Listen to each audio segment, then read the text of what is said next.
Hello, this is Storybooks channel. New videos are posted every day. Subscribe and click the bell. Have you ever been afraid of going to the doctor? Perhaps your fear was related to the fact that in your past life, scary things happened to you in the hospital. Or maybe you just feel threatened by the staff of a medical facility. But not everyone turns out to be so clear-cut. Heroes, the described story, could not feel the danger and in time to refuse surgical intervention in the clinic. And after all, it could have saved their lives. John has been working for several years as a chief physician in a well-known private clinic. He achieved everything on his own with many years of experience and hundreds of successful operations that he performed on his own. The man immediately made a positive impression on all his colleagues at the moment when he first started operating. It was obvious that he had talent and recognition of his chosen direction. How he became the chief physician at the time of the operation and past manager. Died. Cardiac arrest. Despite the fact that it should have been simple and quick without any complications. After that, the management decided to put John in the position, despite the fact that he was the one who performed the surgery on the previous head doctor. Was this done on purpose to get a high position, or a simple accident that could have happened to anyone? That's not for me to know. After all, there was no evidence. John continued to operate despite the fact that he was already the chief physician and could give up some of his responsibilities. He remained a highly successful surgeon for surgery, with appointments booked weeks in advance. At the same time, many people, even for urgent surgery, preferred to wait for some time, just to avoid going to an unknown or young surgeon they had not heard of before. John was even shown on TV a couple of times, as a result of which the fame spread with incredible speed. For several years, the man remained the most successful surgeon in the city. But here and in his practice came a black streak. Operations began to fail, and even the simplest cases became the cause of death. This shocked the public. After all, everyone was used to positive news and guarantees that everything would be successful.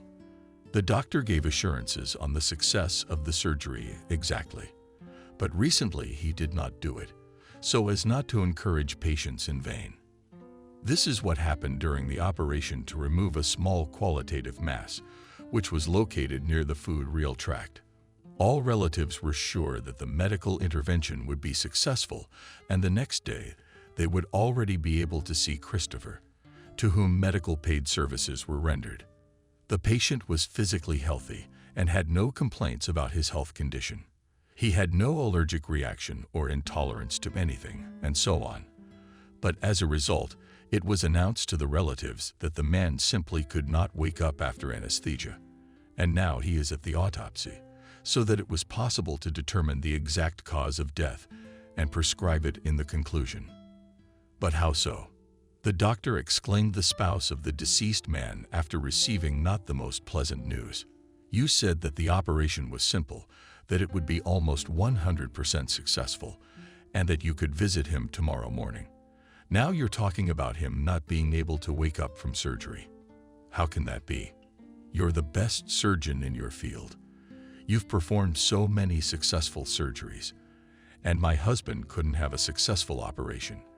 The woman was crying, not understanding what exactly could have gone wrong, what could have happened at the moment when Christopher was lying on the operating table, and why he was not allowed to see and say goodbye before they sent him for autopsy. Is that how it's done? Understand me, I cannot know exactly how a patient will react to anesthesia and surgery. Before the medical procedure begins, it is only after the incision has been made that the condition can be assessed and certain conclusions can be drawn about how successful the surgical intervention will be. So no 100% guarantees I make, because there may be certain issues with one thing or another. I'm sorry for your loss, but I did everything I could to make the surgery a success. Followed the established rules and recommended sequence of steps for certain treatments, which is what your spouse was enrolled in. Stay strong. Goodbye. The doctor then left without even trying to reassure the family or explain what exactly went wrong, what compensation would be available, and so on. Moreover, he seemed calm and very indifferent to other people's grief, what gave a negative impression of John as a doctor and a professional. My wife continued to cry, not understanding what exactly went wrong, and how it happened that as a result her closest person was no longer around, that she would never hear his tender words or hug him again. After all, she hadn't even had time to say goodbye to him. She didn't have time to tell him how much she loved him and how much she looked forward to seeing him again after the surgery. Because Christopher was sure that everything would go well and therefore flatly refused such conversations. He did not want to even think that something could go wrong, and therefore did not want not to say goodbye, not to talk about the future, which may not be the best. The relatives were given the man's body after the autopsy. In the conclusion, it was written that he died from a surgical reaction to anesthesia, about which the clinic was not warned. In this regard, all charges were dropped, and the doctor was not responsible for the fact that it was he who had a patient die on his shift, and it was he who performed the surgical intervention. The wife looked at the conclusion for a long time, after which she decided to approach John and clarify how this could be. "Excuse me, John, how can it be that my husband died from the fact that he had an allergic reaction to the components of anesthesia, if it was not previously? He had already done several simple operations, and all were carried out successfully. There had been no signs of allergy, and now it suddenly appeared, and it was so severe that it was simply not possible to save my husband. Wouldn't it have been there before? Didn't you do testing before you started treatment? We use innovative components that are rarely used in other clinics until after the surgical treatment.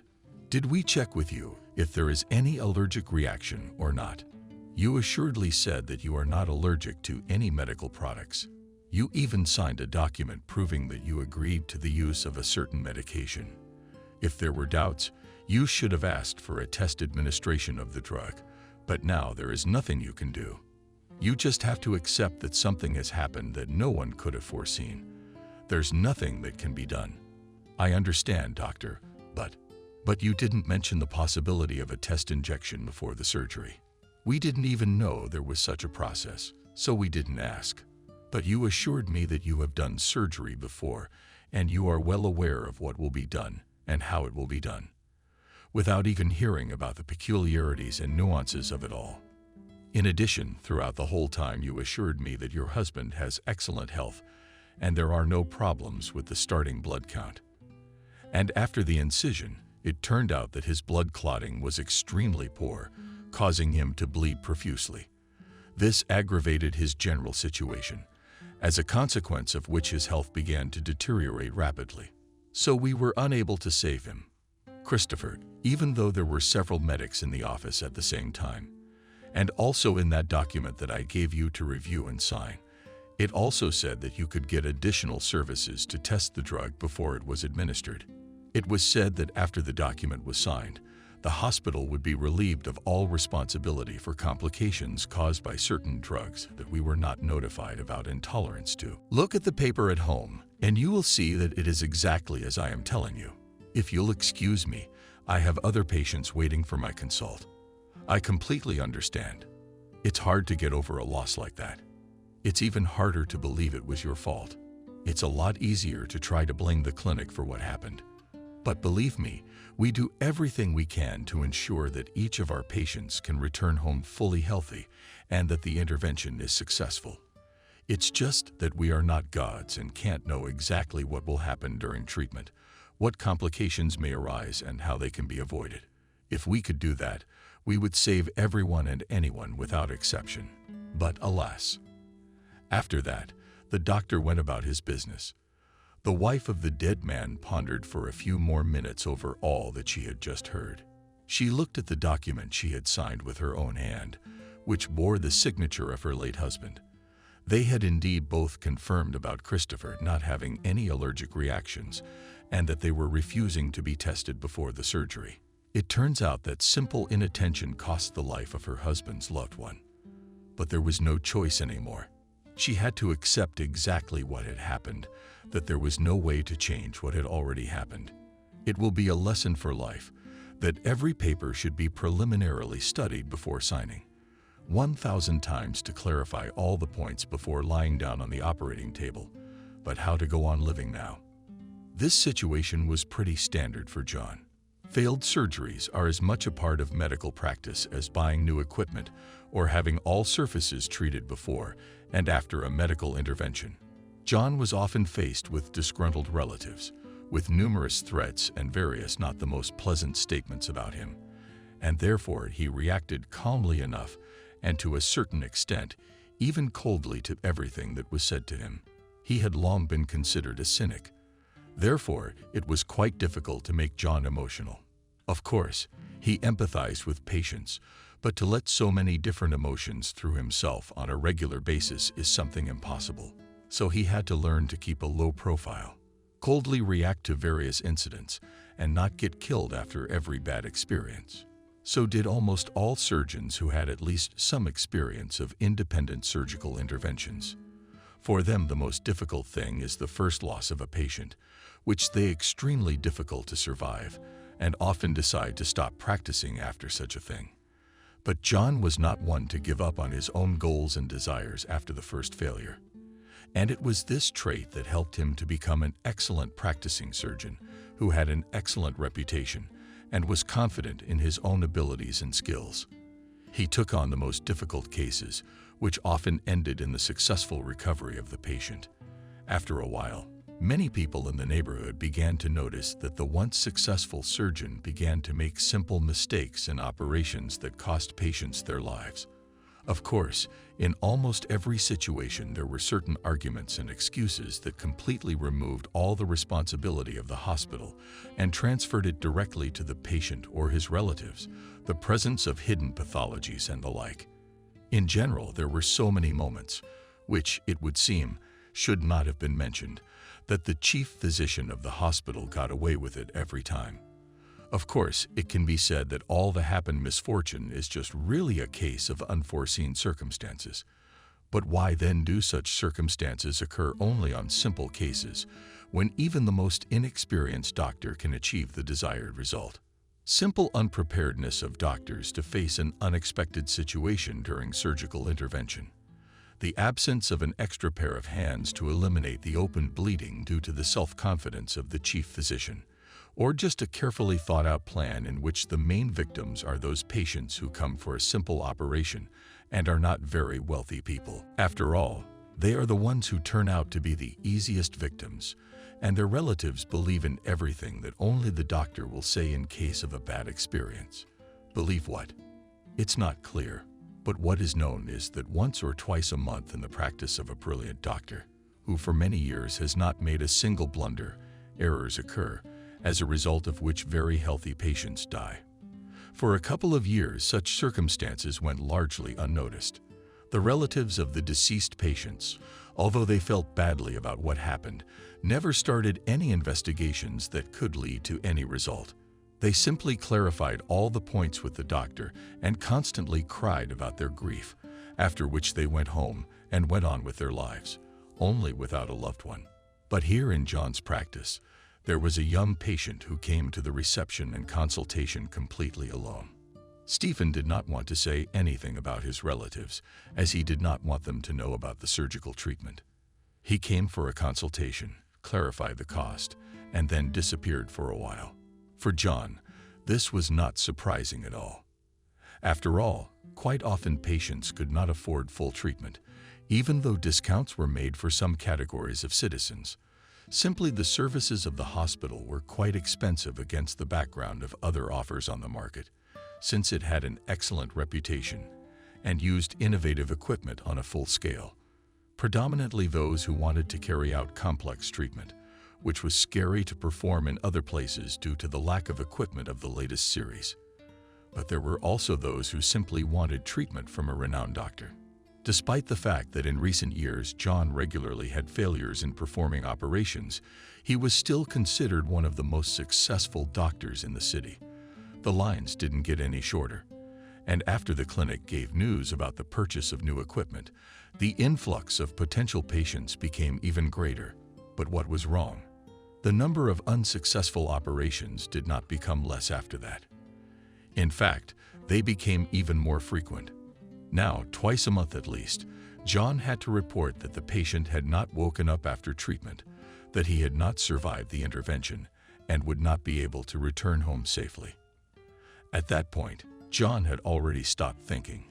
He had decided that the man would not be able to afford the treatment due to the high cost. The patient returned unexpectedly, determined to have the treatment done by the head doctor. He needed a simple bowel operation. The nurse suggested that he should make an appointment with another surgeon or even go to another clinic where the prices would be more reasonable. But Stephen flatly refused such offers. He wanted to be treated only by a specific doctor who could best understand his situation and treat him with minimal harm to his health. Stephen was directed to consult directly with the chief physician, who would operate on him if everything was agreed upon. John was extremely surprised to see the man who refused treatment after hearing the price.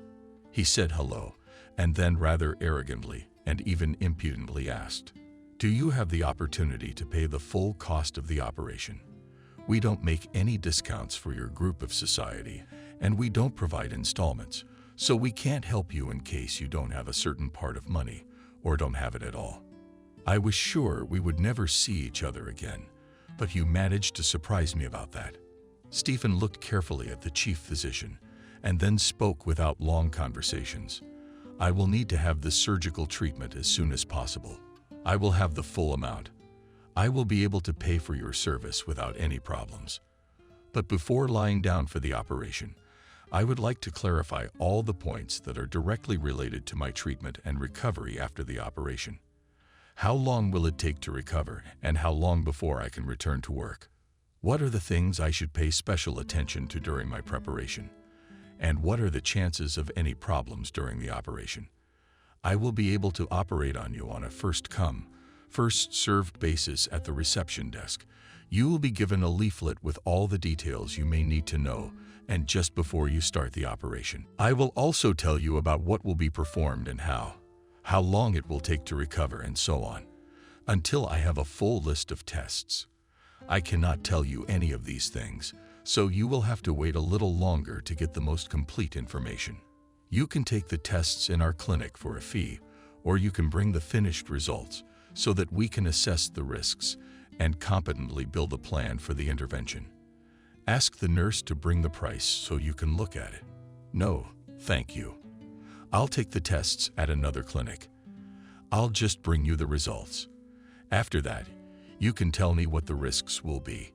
John smiled, realizing that the patient refused additional services only because the cost would be quite high.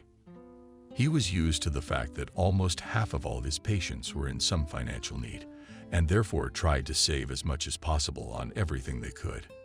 And Stephen was no exception to this group of people. You see, there will be certain risks even if your tests are in perfect condition, and the possibility of something going wrong. It's not going anywhere. Maybe you have an allergic reaction. Maybe the test will reveal that the mass was malignant, and therefore our actions will provoke its development, and so on. We cannot give a 100% guarantee that the operation will be successful, but we do everything possible to make sure that it will be so. That's why our clinic is considered the best in its field here." After a few minutes of hesitation, Stephen agreed to be treated at this private clinic, not even realizing that things might not end up the way he had originally planned. Stephen never came to the clinic with any of his relatives, and on the sign-in sheet, he had listed only one backup number for his mother, which was to be called in case things didn't go as originally planned. He underwent counseling, signed the paperwork for the surgical treatment, and then went to the operating room. There was a waiting list of weeks, and so a repeat of the tests was required.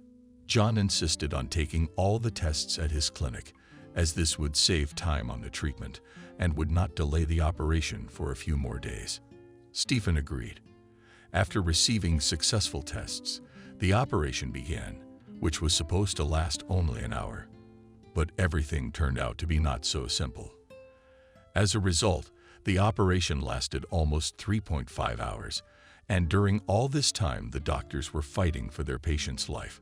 Suddenly, he began to bleed profusely, which could not be stopped, even though the office had specialized equipment. quality drugs, and much more. As a result, Stephen did not survive the surgical treatment and died on the operating table. He was immediately sent for an autopsy to determine the exact cause of the problem. To draw a conclusion, only hours after the patient passed away on the operating table, John still made the decision to call the contact number that had been left with Stephen to announce the tragic loss. He made the call, but there was no answer. And the man did not try to call a second time. He simply went about his other business, completely forgetting that it was his responsibility to call the relatives back a couple of hours later or after normal working hours. Stephen has been in the hospital morgue for a couple days now. According to the rules, if no one comes to pick up the body for a couple weeks, they just make up the body. Since the hospital is not supposed to handle the funeral arrangements themselves and spend their own money on the process. But it wouldn't have to do that. After all, on the third day a woman came to the hospital who looked just fine and immediately made an impression of wealth and status. It was the chief physician who first approached her to clarify all her wishes. But what he heard made him really tense. "I'm sorry, my son had an operation here, and he hasn't been in touch with me for several days. He warned me that there might be some complications or other problems. But in that case, you should have notified me. His wife is worried, and his father can't run the business on his own. So I thought I'd come in person to assess the situation and find out firsthand. Can I see my son right now?" John was nervous. He had not expected that Stephen could be the heir of such a wealthy family, and therefore a failed operation could put an end to his career. But there was nothing he could do in this situation. It was necessary to think of a way to explain everything as soon as possible to avoid serious consequences. "That's right. I called you," the head doctor said, "but you didn't pick up. So the hospital decided to call you back in a few days. Just today, we were supposed to make a second attempt to contact you and inform you of what had happened. But you arrived at the clinic before I was free from my morning rounds, so now we can tell you in person. Your son didn't survive the surgery and died before regaining consciousness. It turns out he had some problems with his blood counts. Therefore, we were unable to do anything and save him before complications arose. Several doctors fought for his life, but alas, we couldn't make a difference. He underwent a medical examination and autopsy, which led to a final diagnosis and an assessment of his general condition at the time of his death.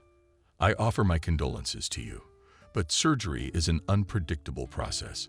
John continued to stand still, waiting for some sort of response from the woman. Nancy Christopher stood at a complete loss for a few more minutes, then looked at the doctor unhappily and spoke in a serious voice in response to his remarks. "You had no right to conduct an autopsy without the permission of the relatives. This moment had to be agreed upon beforehand, and only after that you had the right to conduct it, if I agreed to it. And now it turns out you did what was right for you, and you're saying that everything was in accordance with the rules. We'll be doing our own research. I'll go to another clinic, and then we'll find out exactly what happened to my son, and how likely was it that he would die on the operating table. Could you please provide me with the tests that were obtained before the surgical treatment at your clinic?" the woman asked. Then she looked at the head doctor with discontent and distrust. "Excuse me, but your son was examined not in our clinic. Therefore, we cannot provide the original documents.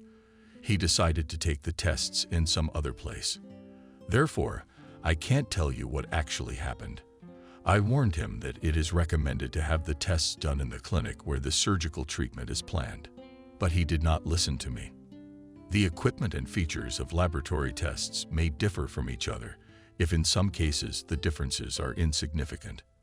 In others, there is a risk of serious negative consequences, which we will not be able to cope with due to the discrepancy between the tests and reality. That's what happened with Stephen, who brought in results from a different organization, and they were unreliable." "I see," the woman replied sharply. "I want to take my son's body to have a funeral. He's been in your clinic for too long already.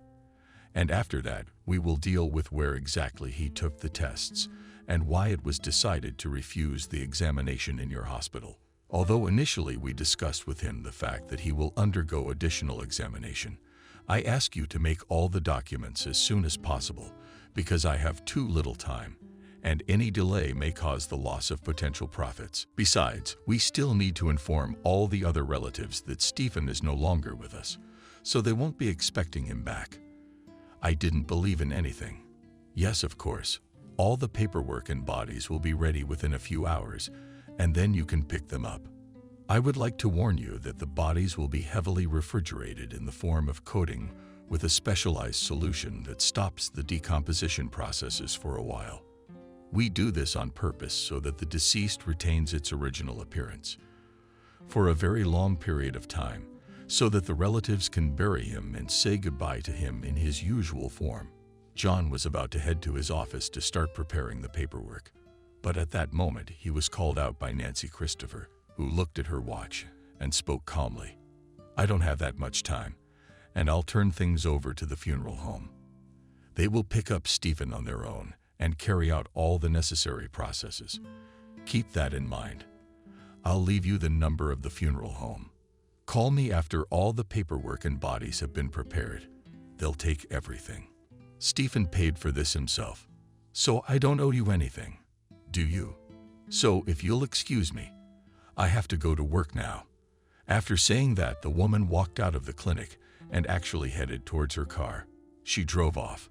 John was able to relax a little, realizing that the funeral ceremony would be arranged immediately, as a consequence of which no one would discover anything, which meant that no one would discover anything in time.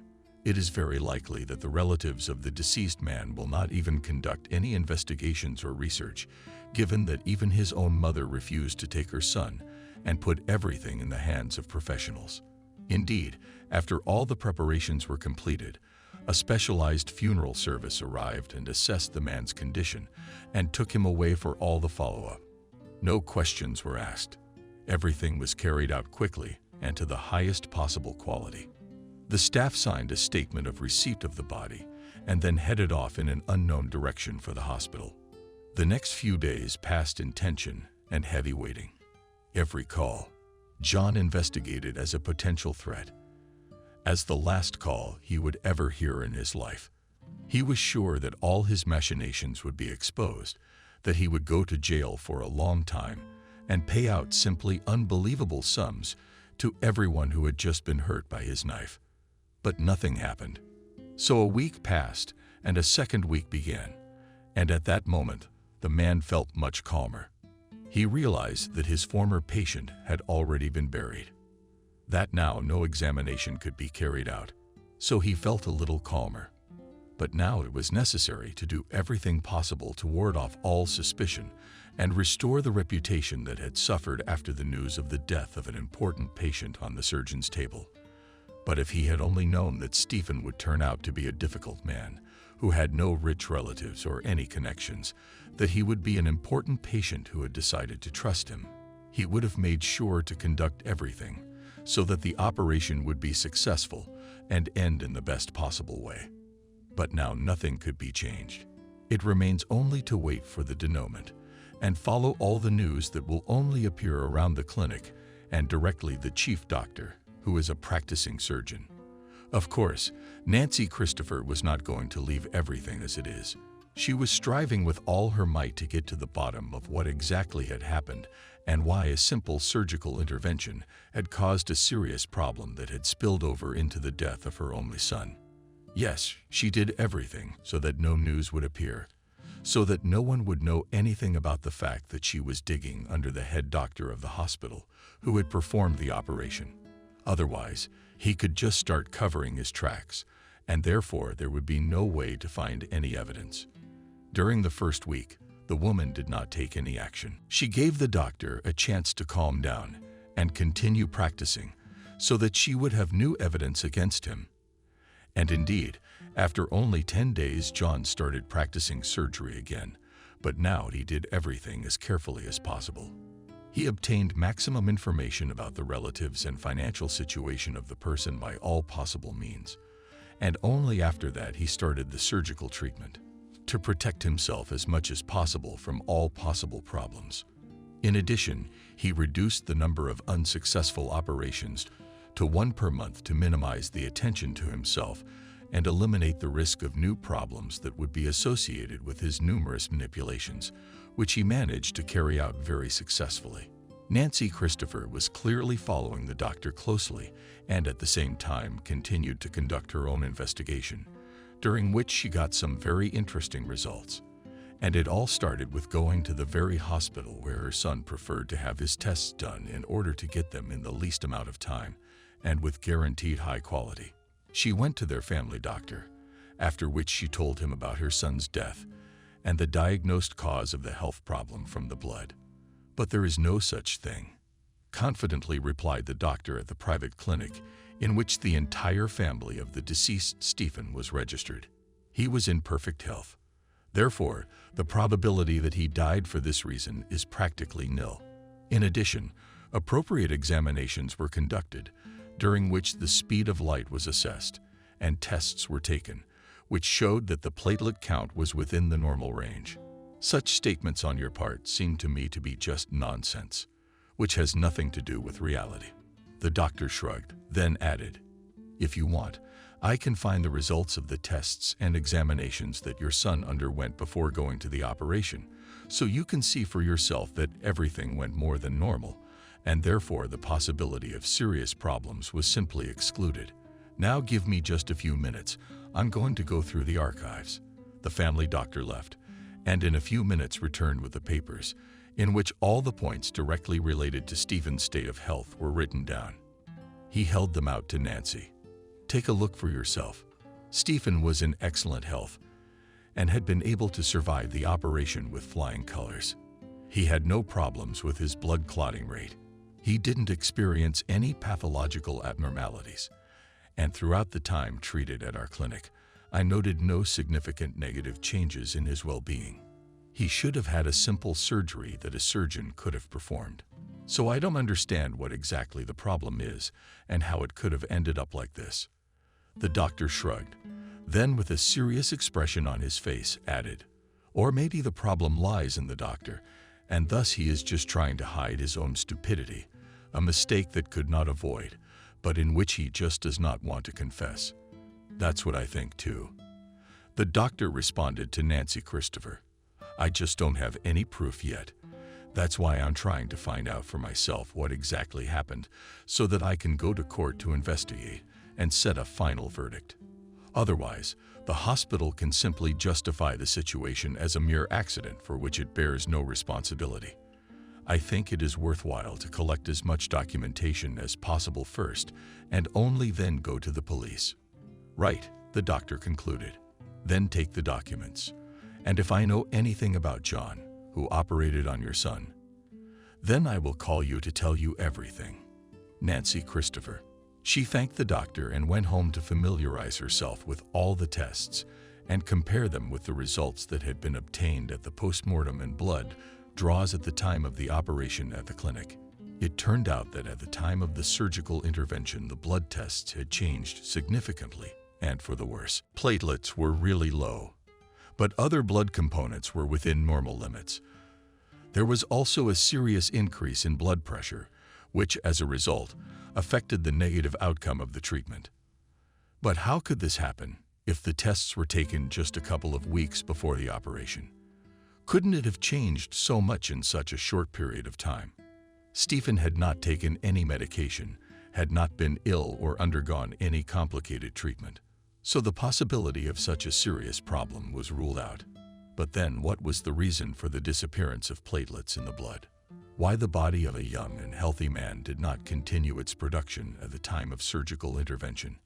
And could it be somehow related directly to the activity of the clinic and even himself, operating what Dr. John? Or still not? The tests alone were not enough to write a statement, because changes in the tests can happen for a variety of reasons. You need some more evidence, proof that the treatment was done incorrectly, and that the head doctor is using the clinic for his own benefit. But what benefit can there be from the death of a patient? What positives can there be after a young man who was practically healthy dies on the operating table? That was something Nancy Christopher had yet to figure out. Me. Surprisingly, the woman was quite calm. Everything that was going on around her, she held firm and hardly cried at all. Didn't think about how hard it was for her in those moments. She supported her daughter-in-law and her husband and remained as firm as flint. Maybe that's why she was able to build her own company, which she passed on to her husband and son in the future. It is this quality and helped her to achieve the truth in the ongoing investigation, which was so qualitatively disguised that could not even think that something would go wrong. But every villain sooner or later gets what he deserves, and the head doctor of a famous private clinic will not be an exception. He will be punished for all these deaths that occurred through his fault, and for all those actions that he conducted illegally. In addition to collecting all the documents that were directly related to her son's medical condition, Nancy Christopher requested a medical examination of the man's body after it was received in the hospital ward. The woman insisted on a full examination and the taking of as many tests as possible, based on which it would be possible to understand exactly what had happened and what manipulations had been carried out on the body after death. It took several days for the examination, and only then did the funeral process begin. Receiving the results of all the tests taken, as well as deciphering, took about a couple of weeks, during which Nancy Christopher was clearly on pins and needles. Now it was up to her whether she could prove that her son had been manipulated beyond what he had agreed to on his own or not. If there had been manipulation, it would be possible to go to the state law enforcement agencies to file a report and punish the perpetrator. If not, then one would have to continue the investigation in order to get the expected results later on. Finally, she was invited to review the results over a period of time. The pathologist was reviewing the numerous papers that lay on his desk, selecting those papers that were directly related to Stephen. He asked Nancy Christopher, what was the purpose of the examination? What would be the next steps if certain results were obtained? And so on. At first, the woman answered the questions calmly. At some point, she couldn't stand it and still clarified. Why are you asking me all these numerous questions? I am paying you a lot of money to do the examination, not to be interviewed before receiving the results. Let's find out exactly what happened, and if there are any signs of additional medical intrusion other than what was planned. After that, I will decide what I should do. The man put the documents aside, and then spoke in a serious voice. I'm not asking for more information because I have nothing to do, but because it's in my regulations. I am obliged to ask what exactly you plan to do after receiving the results, if they turn out to be this or that, so that you do not do anything to yourself. Do you have some kind of mental illness? So after I give you the information, you'll do something to yourself, and I could be held to some not so pleasant accountability. Nancy sighed heavily and continued to answer the man's numerous questions, realizing that there was no other way to get away from him. And only after about 20 minutes of not the most pleasant conversation, the pathologist began to voice all those results, which were written on numerous papers. Everything was so incomprehensible and confusing that at first Nancy did not understand anything at all and just listened silently. And only after the doctor finished telling about all the results that had been announced earlier, she decided to ask what was going on at all. I'm sorry, I don't understand. Was there some sort of invasion as a result, beyond what had been communicated prior to the surgery? Did the hospital do anything else? Or was the death really only due to the fact that during the operation the results of the tests were unreliable, as a result of which Stephen could not survive the loss of a large amount of blood? And how could the tests have changed in such a short period of time if he had undergone a full examination before his visit to the clinic? Nancy bombarded the man with questions so much that he was even confused for the first few seconds. Let's discuss everything in a simpler way for understanding. After the examination, it turned out that the operation had not been performed at all. The doctor did not even get to the area to be operated on. Therefore, it is not clear what exactly was done on the day when the surgery was scheduled. The feeling is that an incision was simply made, after which the doctors just waited for the patient to bleed out. They did not even burn the blood vessels or try to make them worse. As a result, after 2.5 hours from the start of the surgery, Stephen supposedly just pulled out, causing him to die. I can't say anything for sure about the lack of platelets in his blood, but it seems that a couple hours before the operation he was injected with some substance that blocked their appearance in the body, while suppressing the ones that were already in the blood. Another thing that's been bugging me is the misalignment of internal organs and some of the inconsistencies based on the initial tests that were given by your primary care physician that were obtained before he went into surgery. So what you're saying is that he had some manipulation of his internal organs and changed their position or something like that. How can that be if the surgery was a simple bowel operation? Nothing else had to be done. Nancy Christopher looked intelligently at the doctor, who continued to scrutinize the numerous papers that had been given to him by other clinic staff. The silence dragged on for several minutes. It was only after the doctor had put the last piece of paper aside that he replied more along the lines that some of the organs just weren't his. They don't match his blood type and some other things, even in size with the ultrasound results you gave us. It feels like he was just given a different liver and kidneys, with a sick person who was in any case unable to take root, even if he had been able to wake up from the surgery. It is not possible to say exactly at what point the organ replacement was done. Opportunity is not provided, since on the analysis of accurate information simply cannot be obtained. But presumably it was either directly during the surgical intervention or immediately after it. At the same time, I can definitely say that the bodies are not particularly well located, and therefore we can conclude that these actions could not have been carried out by a professional, or the professional simply did not try to hide anything. I don't think anyone's going to check anything. The pathologist looked carefully at Nancy, who was simply shocked by such news. What do you mean, they switched organs? How could it be, if Stephen was not in line for any transplants? I mean, there's no paperwork for those procedures either. Can you write me a report that says the organs are not in the right place, and that a transplant was performed? Nancy Christopher asked. I don't know if the doctor will agree to put his words on paper, or if they will remain just words. I just need to get some proof that the treatment performed was not as originally planned, so that the investigation into my son's death can be finalized as soon as possible. Your words could play a significant role in the final decision during the inquest, and I will pay you. The last phrase made the pathologist think about the possibility of additional profit. He hesitated, unsure whether it was worth getting involved in this strange and confusing case. But after the woman placed a very large sum of money on the table, he replied, I will write a report, which will detail all the thoughts and assumptions that have arisen in my head after studying numerous documents, and provide photographs, which will definitely show that there were certain interventions in the position of internal organs. But I would ask that I not be dragged into this case. I can testify once or twice, but on a permanent basis, I do not want to take part in solving an illegal situation. If you're comfortable with that option, then I can draw up a document. Today, while you are in the waiting room, take pictures, and you will already have an evidentiary basis. Nancy Christopher clearly agreed. She realized that it was far from her to decide how often and for what reasons the doctor who had written this receipt would be yanked. And so there was no point in refusing. She went to the waiting room, where she spent a long 3 o'clock, during which the pathologist was drawing up a report. Stephen was working on the body again, in order to take the necessary pictures and provide them to the mother of the victim of the private doctor.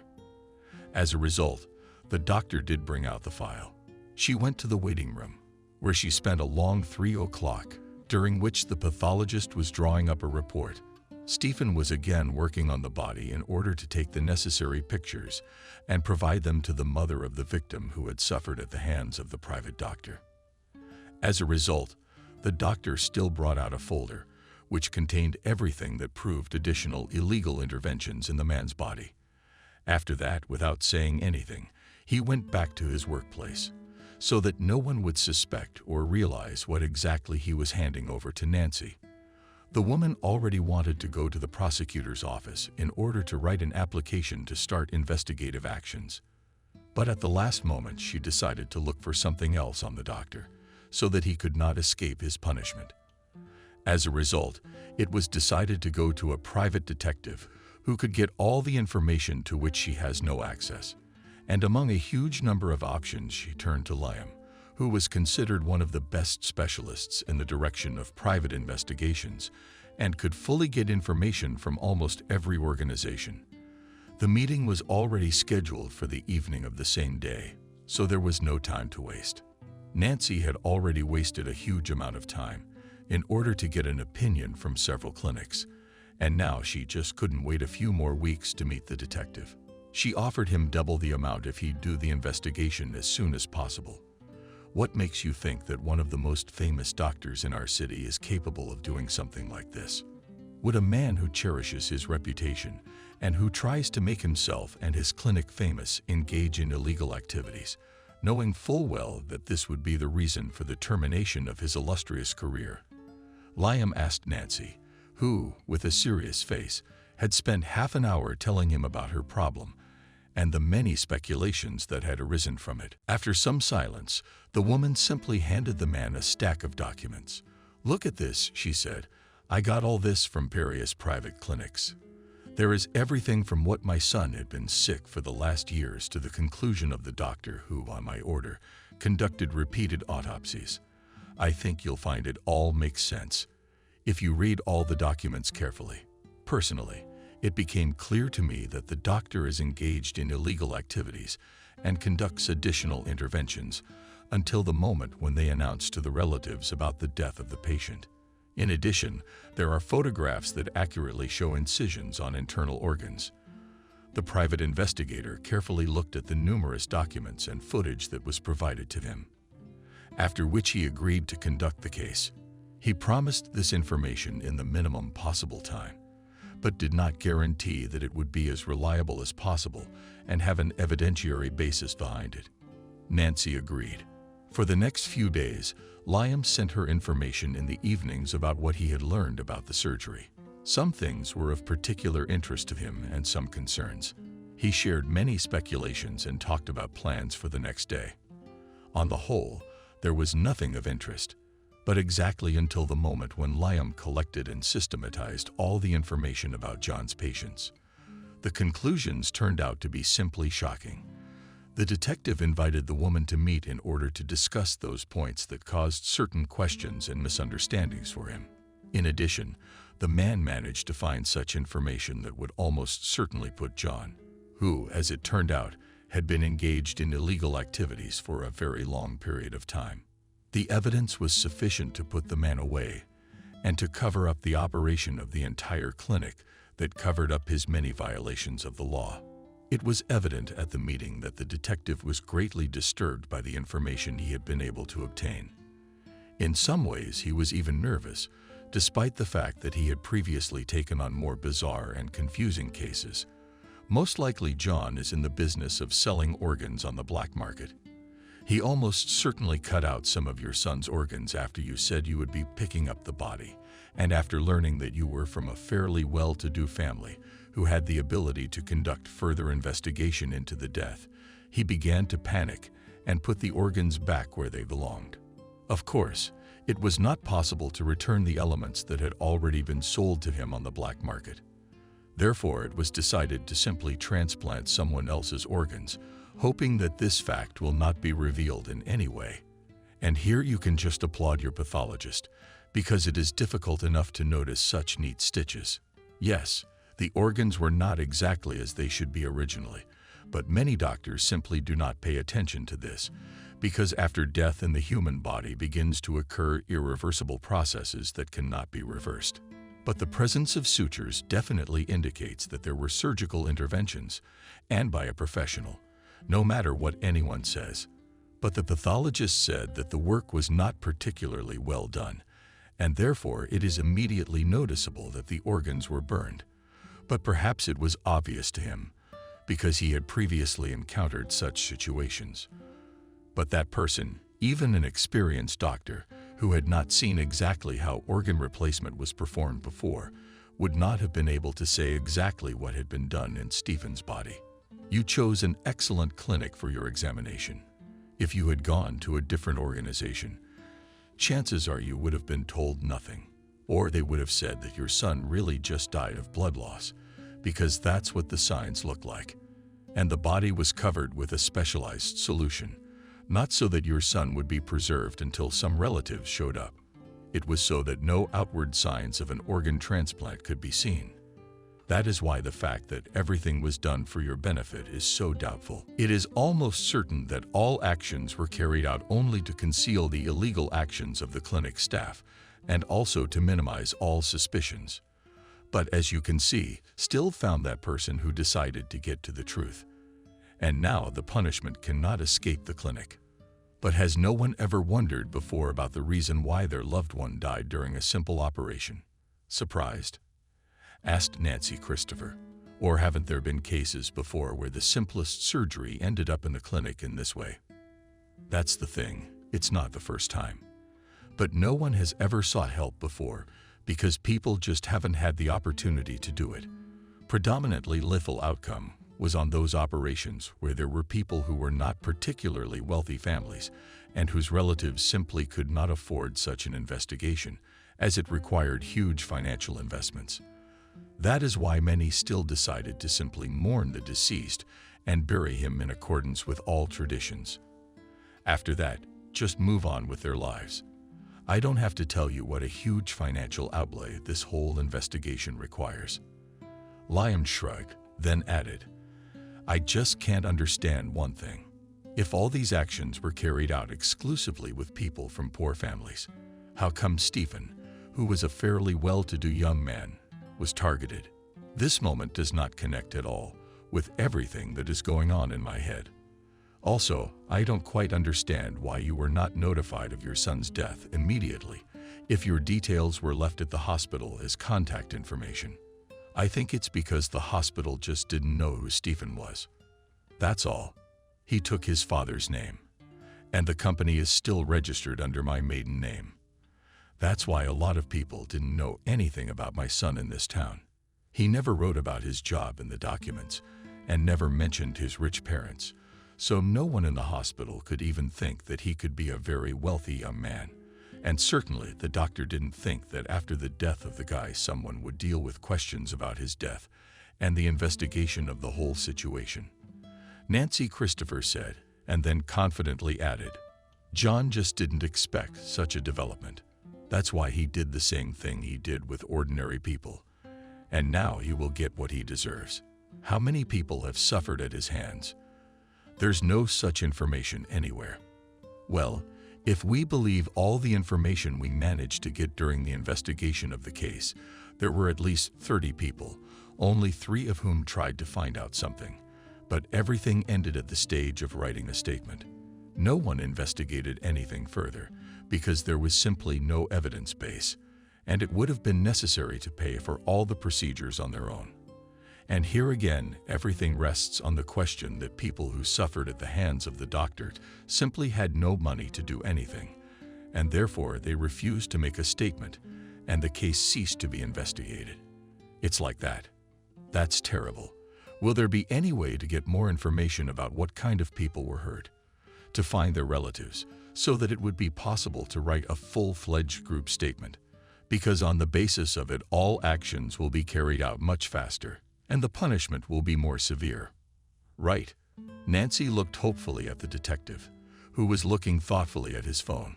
He looked at something carefully for a few minutes, then raised his head and answered, I will be able to provide information about at least 10 people, because I have already learned something about them. But I will try to find relatives of more victims. Maybe someone from the hospital will agree to sell me the information, and then we'll have a complete list of all the victims. That's it. Liam will continue to investigate. Nancy Christopher, I was just waiting for results that would put a man away for sure, and for a long time. There had been no news for several days, and Nancy wanted to dial the detective herself to get all the information about the state of affairs. But suddenly her phone rang just as she picked it up. But it wasn't the detective calling, it was the family's doctor. Hello. Still puzzled, Nancy asked, Is something wrong? No one in the family was sick, so the call was a complete surprise. Nancy Christopher clearly no longer remembered that she had asked to call the moment there was any news or details about what John was doing and whether it was possible to get any evidence or proof of his illegal activities. She no longer remembered that conversation. After all, she was sure that everything was going as quietly and discreetly as possible, and their family doctor doesn't have to become a detective to investigate and look for any information. "Hello, Nancy. You asked me to call you if I had any important information about the doctor. Of course, I'm not sure how important this information is, but it's very likely that it will help you get closer to solving your case. Yesterday on the operating table at John died a young patient who came with a simple request to remove an inflamed appendix, but the operation was not carried out successfully. And as a result, the young woman passed away without regaining consciousness. Of course, it's possible. It's a simple accident, and there were some complications during the operation, but it doesn't look like that. The operation was as simple as possible, even by my standards, so I can't say definitively what might have gone wrong. You can talk to her young man about what might have happened, and also talk to the parents. They'll be at the clinic tomorrow, if you can see them. You can get a first-hand account of the whole thing. Okay. Cell phone rings. Thank you for calling. By all means, I'll go to the hospital tomorrow and talk to everyone about what exactly happened in that case. If it works out, we can do further investigation into the condition of the injured girl. Maybe it will turn out that she will have the same problems as my son. And then John's illegal activities will definitely be proven. Thanks again." Nancy hung up the phone and then began to think of a plan whereby she could get the examination done and also get an opinion directly from the private clinic where the operation had been performed. In case it didn't work out, then it would be harder to prove the illegality of the doctor's action, and the time limit would be shorter. Since one case can still be justified and reduced to the fact that all this is a simple coincidence, medical error, and so on, you have to do anything to get the opportunity to communicate with the relatives of the dead girl. Get permission for a second autopsy the next morning. Nancy Christopher went to the hospital as soon as she woke up. She didn't want to postpone the case, so she decided to just wait for the dead girl's relatives. Right in the ward. She didn't ask anyone anything, but just sat and waited, realizing that these people will be as easy as possible to find, as without tears and proceedings will definitely not do. And so it happened in the end. A few hours later, a man appeared in the hospital lobby and immediately went to John's office. Then only shouting and proceedings were heard, after which the man promptly left the office and headed for the reception desk. He did not hold back his emotions. How could you even let this happen? Immediately carry the book of complaints, call the chief doctor, who will deal with how your surgeon operates and where his hands grow from. I want to see him now. And don't tell me that the asshole who killed my wife is in charge. Emily was a beautiful person who trusted you, and as a result, she will never see her family again. And his daughter will grow up without a mother because of your negligence and lack of professionalism. He should go to jail after everything that happened. I don't believe this was just an accident and nothing was planned in advance. If you don't do something right now, I'll go to the police station and file a report against you. The girl looked as calm as possible. She didn't react to the man in any way or try to calm him down. And only after he was completely silent, she calmly raised her eyes and indifferently spoke. "Man, we carry out all actions strictly in accordance with the established regulations, and therefore there is no fault on our part in what happened. We conducted the operation in accordance with the previously agreed terms." The girl signed the document, and only then we began to carry out surgical intervention. Go wherever you want. We have all confirmations of full consent and familiarization with force majeure situations, and that we completely relieve ourselves of all responsibility for them. That's exactly what happened. And we tried to save your girlfriend, but it didn't work. So please calm down and let me get on with my work in peace. This is my wife, not my girlfriend. How dare you talk to me like that? I want to know exactly what happened to the woman I love, and you're telling me I should just calm down and get out. The man was just beyond furious. His spouse continued to yell and resent him, but as a result, he slowly began to calm down, realizing perfectly well that no one was paying attention to him. After a while, he just sat down on a chair that was located in the waiting room. He closed his eyes with his hands and took a deep breath. He sat in that position for a few minutes, and then he looked up and began to examine his father. It wasn't until he looked at Nancy that she turned to him and began to speak to him in a calm voice. "I understand how hard it is for you to go through such a loss. I was in your shoes not too long ago myself. My son also died while undergoing surgery at this clinic, and I was sure that all this was done on purpose, which in a certain way was favorable to the surgeon. But it turns out that you just have some trouble accepting reality. And it turned out to be just as John said. Right. That's what you were trying to tell me when you started this conversation. Don't worry, I totally understand that it's just part of life. You don't have to accept the loss of a loved one and try to move on. But I can't do that yet. How could she die while performing such a simple surgery? Even the youngest surgeon could have performed it successfully. At least, that's what I thought. But even if the most experienced surgeon in the county couldn't save my wife, then nothing could be changed. And that would have been the outcome anyway. Right. I just can't believe she's not with me anymore. And the fact that now I have to tell my daughter that she won't be able to see her mom anymore. But we'll get through this.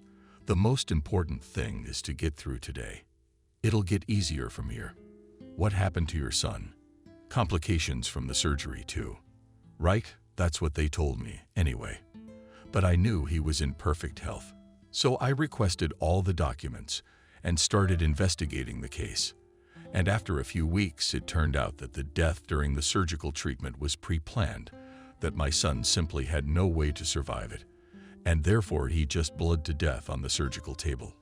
It was only after I went to another clinic for a second autopsy that it turned out that the internal organs were not positioned the way they should have been originally. That is, it turned out that the doctor had carried out some additional manipulations, in addition to those that were agreed upon beforehand. Those that were spelled out in the document that my son signed when he was admitted to the hospital. What are you talking about? How can it be that the surgery wasn't done as originally planned? This is the best clinic in the city. It has a great reputation. John has a great reputation, and so does the clinic. Years of experience in appeals. That's true. But those facts don't mean he can't engage in illegal activity. The result is just the opposite. I already have ample evidence that my son's organs have been cut out and replaced with ones that don't fit him at all. And I will get to the truth anyway, and the perpetrators will be punished. The only question is whether you want justice and find out exactly how your wife died. Or would you prefer to remain in ignorance and believe that it was a simple accident which occurred on your wife during a simple operation, and not while you were treating some complicated and expensive case in the practice of the hospital? Nancy looked carefully at the man, who was sitting in total confusion across from her and thinking about something. I understand perfectly well that you were able to get the truth and that you have the opportunity to do all this. But I just don't have the money to do more tests and hire detectives.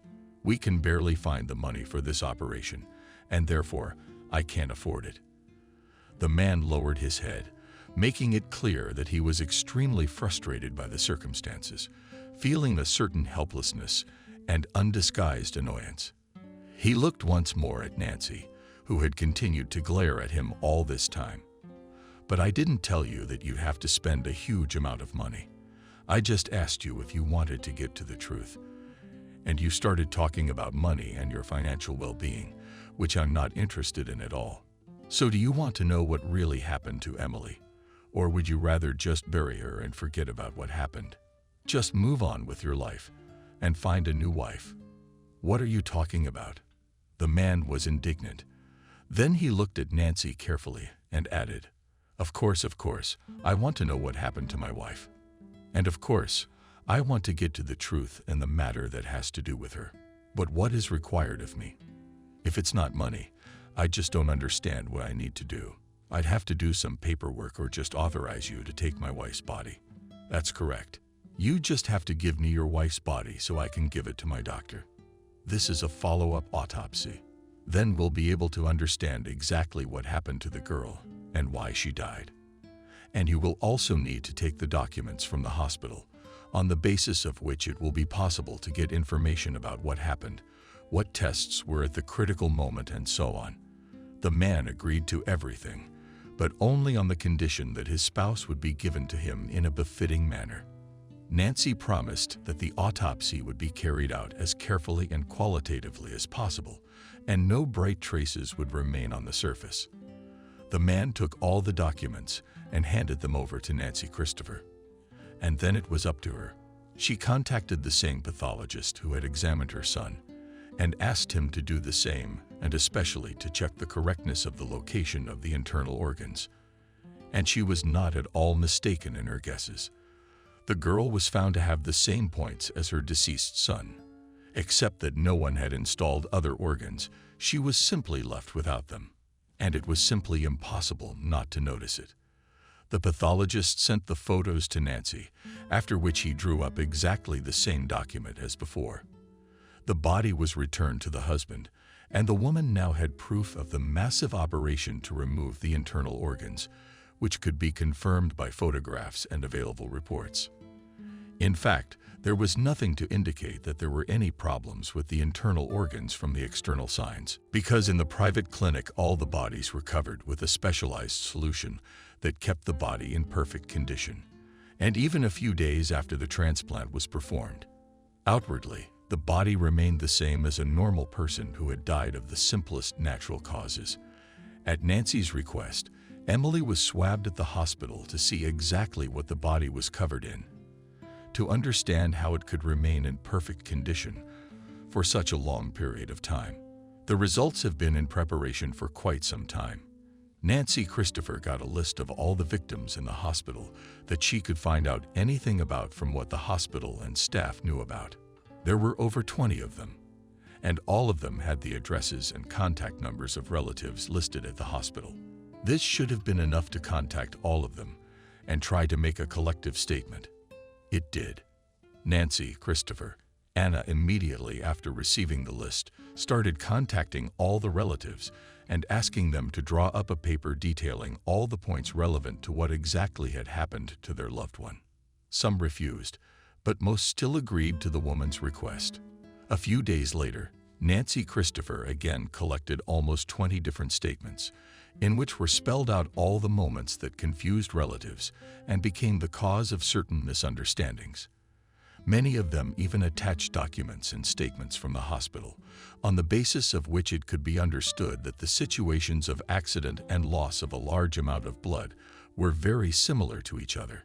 It all looked as suspicious as possible, and in any case it should have raised certain questions for the investigator, the answers to which could only be obtained by questioning the surgeon, on whose shift all this had taken place. That was the calculation. The sheer number of documents that were simultaneously filed by Nancy and Christopher in the police station raised a huge number of questions and misunderstandings that could only be resolved in one way: inspecting the doctor's office and checking his credentials, interviewing him, and going through all the information from his phone and computer. This is where the cases that were previously filed were brought up, and they were also added to a folder with numerous applications for John. A search and seizure authorization was obtained in minimal time. The law enforcement officers then proceeded directly to the clinic. They proceeded without any warning, as they were supposed to. That is why there was panic in the hospital. The girl at the reception desk immediately reported the presence of law enforcement officers in the John Clinic department. The man panicked, completely unaware of what exactly to do to minimize the likelihood of any problems. He threw the phone out the window, and it just happened to be in the dumpster. And right after he closed the window, he was arrested and began an active search, during which they found nothing but numerous documents that were in all the desk drawers and on the shelves. The only thing that confused the law enforcers was that almost all the files with deceased patients were kept separate from the main ones. Consequently, the decision was made to take the file away for further investigation into the matter.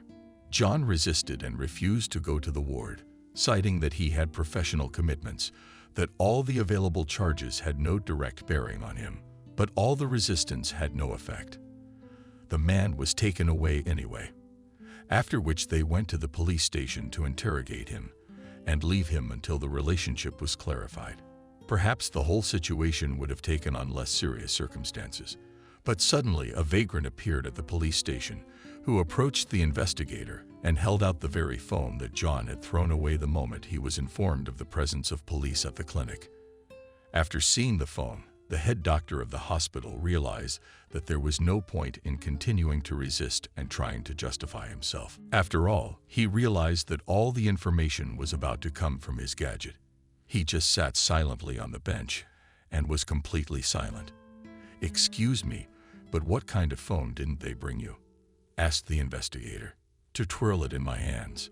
We don't search for cell phone owners. If you want, you can just leave it with us. And if there is any report, we will definitely give the device directly to its owner. Is that okay with you? Or did you want something from me?" "No, let me tell you exactly what's going on. I saw the head doctor of the hospital throw away his phone in a very strange and unexpected way, despite the fact that this device is quite expensive. At first, to be honest, I just wanted to sell it to get some money for food and other things. But after seeing the numerous video galleries, I decided that this device will be of more use to you.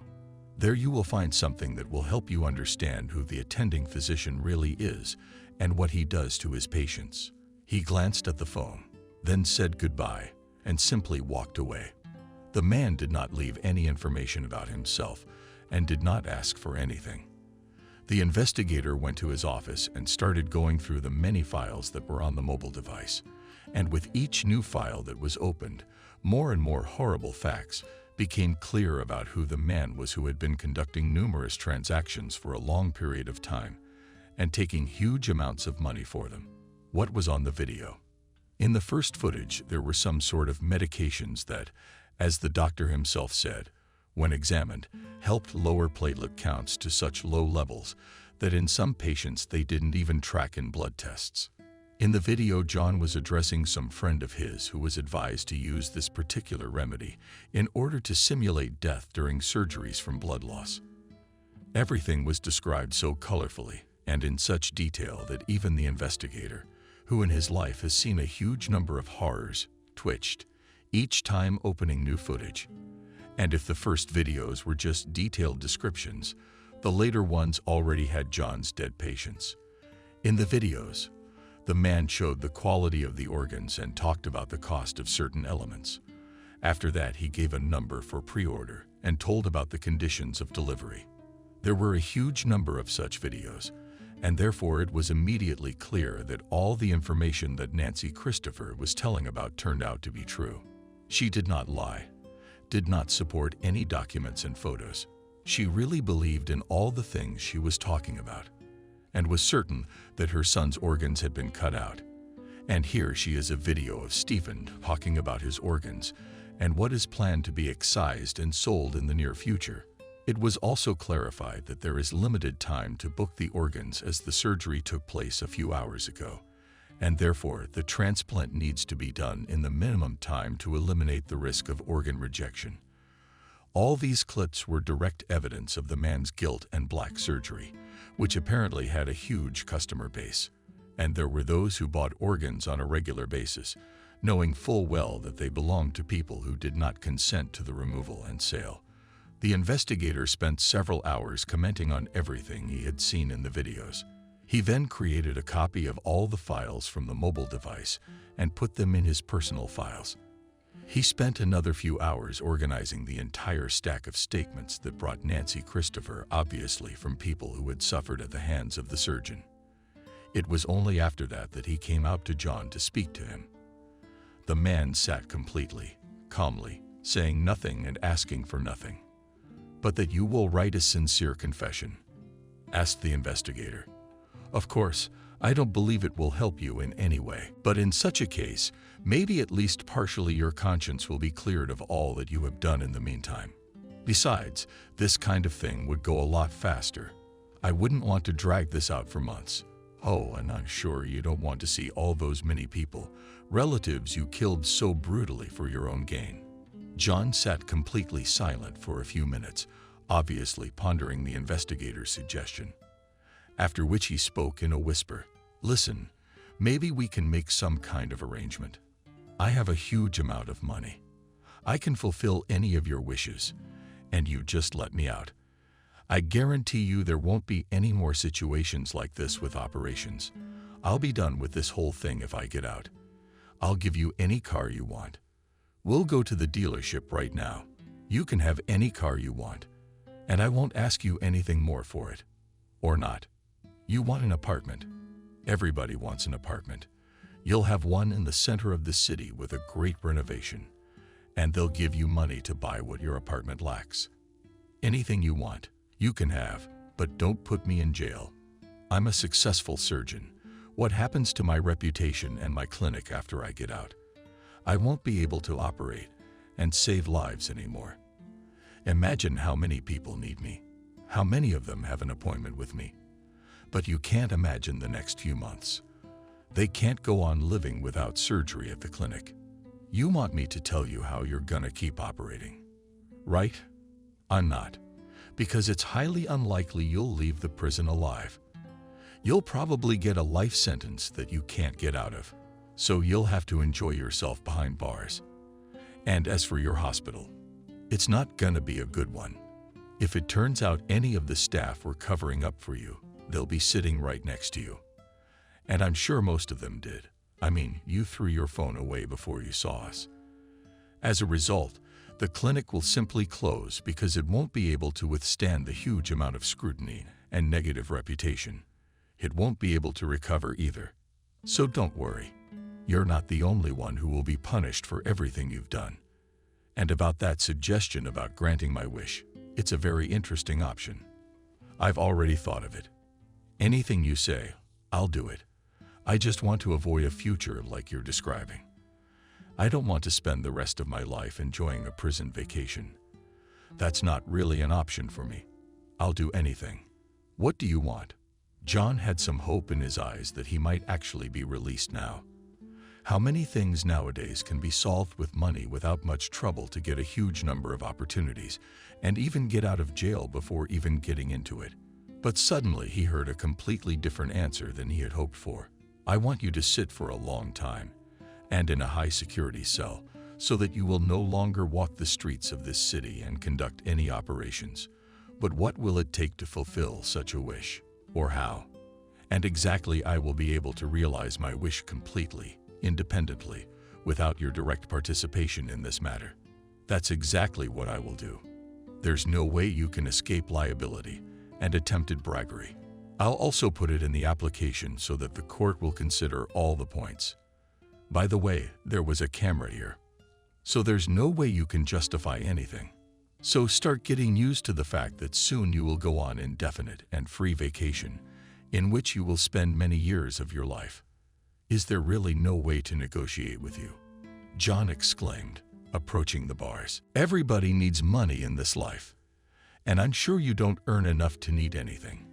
I can't believe the civil service has stopped taking bribes. That's a load of crap." John said it as loudly as possible to attract the investigator, who was on his way to his office. Indeed, a lot of people do take bribes, and I don't rule out the possibility that some even agree to bail out for a while. And perhaps I would have been kind and favorable to you. But after seeing my own sister on one of the commercials, who was also sold out, that's something, then all your chances of negotiating are over. So I advise you to sit silently in the cell, so you don't say anything unnecessary and complicate your life. And for shouting, I can transfer you to solitary confinement or call a medic to give you sleeping pills."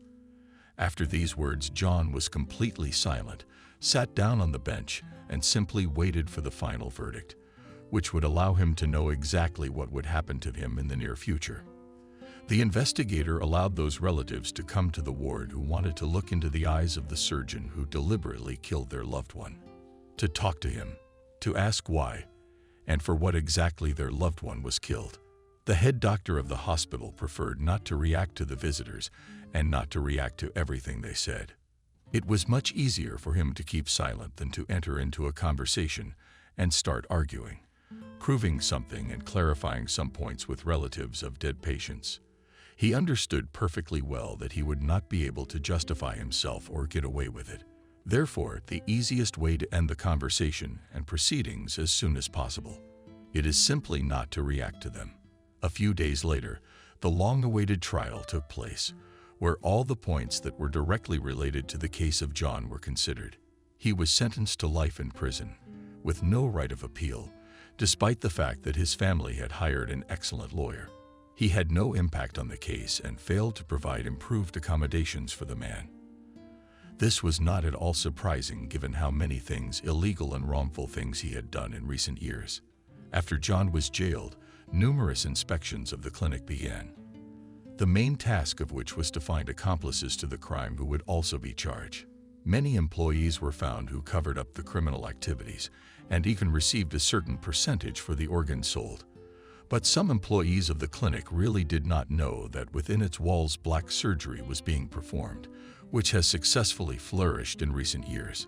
The clinic was ordered to pay millions of dollars in compensation to all those who suffered under John's actions. As a result, the clinic closed not so much because it was categorically understaffed, but because it simply went bankrupt from the numerous payments that had to be made to everyone who had just suffered from everything that had happened.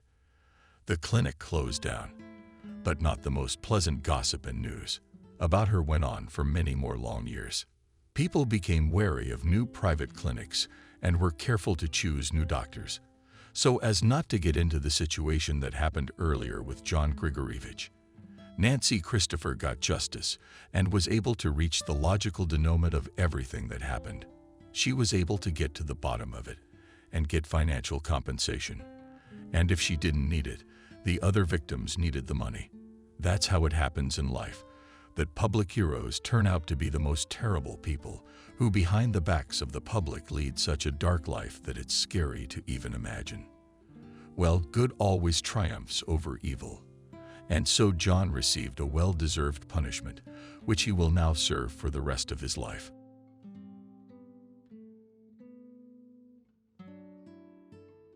Subscribe and click the bell.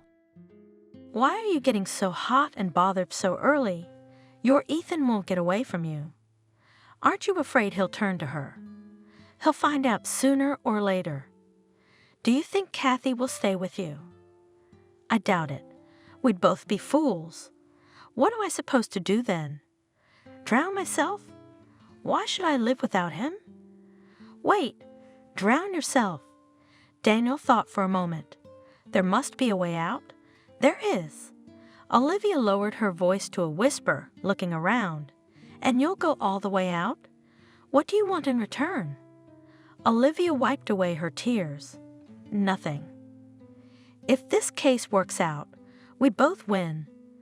I get rid of the problem, Kathy stays with me, and we can raise our children happily. And you get what you want, and you get to keep your marriage. Also make sure I never see you again or hear from you or your husband. You don't have to worry about that. Just how do I get it all to happen without being seen? I'm sure we can do it. The woman has regained her spirits. What am I supposed to do there? A class reunion. Kathy pondered, trying on one dress after another in front of the mirror. It's been 5 years since we last saw each other. They'll start reminiscing again, telling stories from their school life for the 105th time and laughing at them. Why? This is probably the best one. She decided on a strict dark blue dress made of a thin, shiny fabric. The woman pulled a matching scarf from her dresser drawer and deftly tied it around her neck. She added earrings, a ring, shoes, a purse on a thin leather strap, and spun around in front of the mirror, assessing her reflection. Then she sat down abruptly on the edge of the bed and moaned. I'm afraid to go there. I don't want to meet Ethan, and he'll be there. Lisa had warned me. Why rake up the past? And what's in the past? A youthful crush. But it's been years. Right. She jumped to her feet, tossing back the unruly locks of dark hair. I'm calm. I'm going to meet my classmates. All feelings are in the past. I just want to see the guys. Oh my God! She covered her face with her hands. Who am I trying to fool? The young woman flinched when she heard the phone ring. Kathy? The cheerful voice of a friend sounded. Kathy wrinkled her nose. Where are you? Everyone's packed. Get a cab. Come right away. Kathy didn't have time to answer as the phone buzzed, and she sighed, dialing the number of the cab. From the open windows of the cafe, music was pouring out. Former classmates were standing on the porch, smoking, talking, laughing. What are you celebrating? The driver asked, glancing at her in the rearview mirror. He smoothly stopped the car at the very entrance to the cafe. Homecoming. Kathy sighed. Have a good time. The driver smiled and stepped on the gas. Kathy paused for a second, gathering her strength, and walked towards her classmates. She was very worried. Her heart was racing. What had he become? She thought of Ethan. How will he meet me? She was scared and frantic to see him. The cafe was stuffy. Lisa rushed over and dragged her to the tables. I've been saving a seat for you. Sit down and have a drink. Kathy warmly greeted her classmates, exchanged a few duty phrases, but her gaze involuntarily slid around the hall in search of the one who made her poor heart flutter. He's not here yet, joyfully informed her friend. Who? Kathy asked, blushing. Ethan. You're looking for him, aren't you? I'm not looking for anyone. I'm not looking for anyone. I'm not interested in him at all. At these words, Lisa laughed and shook her head. It's stuffy in here. Shall we go and get some air? She headed for the exit, followed by the others. They stood on the porch of the cafe, exchanging meaningless phrases. Oh, girls! One of them was surprised. Who is it that drove up in such an expensive car? I don't believe it. Kathy turned her head and saw a big black Jeep, which dashingly drove up and stood in the parking lot. Holy cow! The other girl noticed. It's Ethan himself. The girls were talking animatedly, and Kathy's heart raced when she saw a tall, broad-shouldered, handsome brunette in a light business suit and model shoes, smiling and spreading his arms wide, walking toward them. A man can't be so handsome. Someone laughed. A rich groom. Do you know if he is married? Asked the first beauty of their class. When has having a wife ever stopped you? The girls laughed. I don't know anything about him at all. He may be a father of many children. The first dance with me. Please do not borrow. As they exchanged jokes, the girls ran off the porch and into Ethan's arms. Hello, Kathy. Ethan smiled broadly at the girl. He hugged her and kissed her cheek. Hello, Ethan. The girl trembled at his touch. Goosebumps ran down her body, and she blushed, embarrassed by his proximity. Why are you so excited? She scolded herself. It was just a kiss between former classmates and nothing more. But she realized that nothing had been forgotten. She was still attracted to him. Girls, Ethan proclaimed cheerfully, looking around at everyone. You're so beautiful, come on. I want to drink to you. The girls, laughing, followed the young man into the hall, each wanting to be closer to him. Well, what are you doing like you're not alive? Looked back at Kathy, friend. Catch up. I'm coming. The girl sighed and went into the hall. The evening was a great success. The young people were having a lot of fun. Kathy's heart sank when her gaze happened to meet Ethan's. He talked to everyone evenly, not singling out anyone for attention. What are you, like a taut string. Her friend interrupted her. Distracted, relax, drink champagne, smile. Everything is great. Let's go dancing. Stop sitting around the table.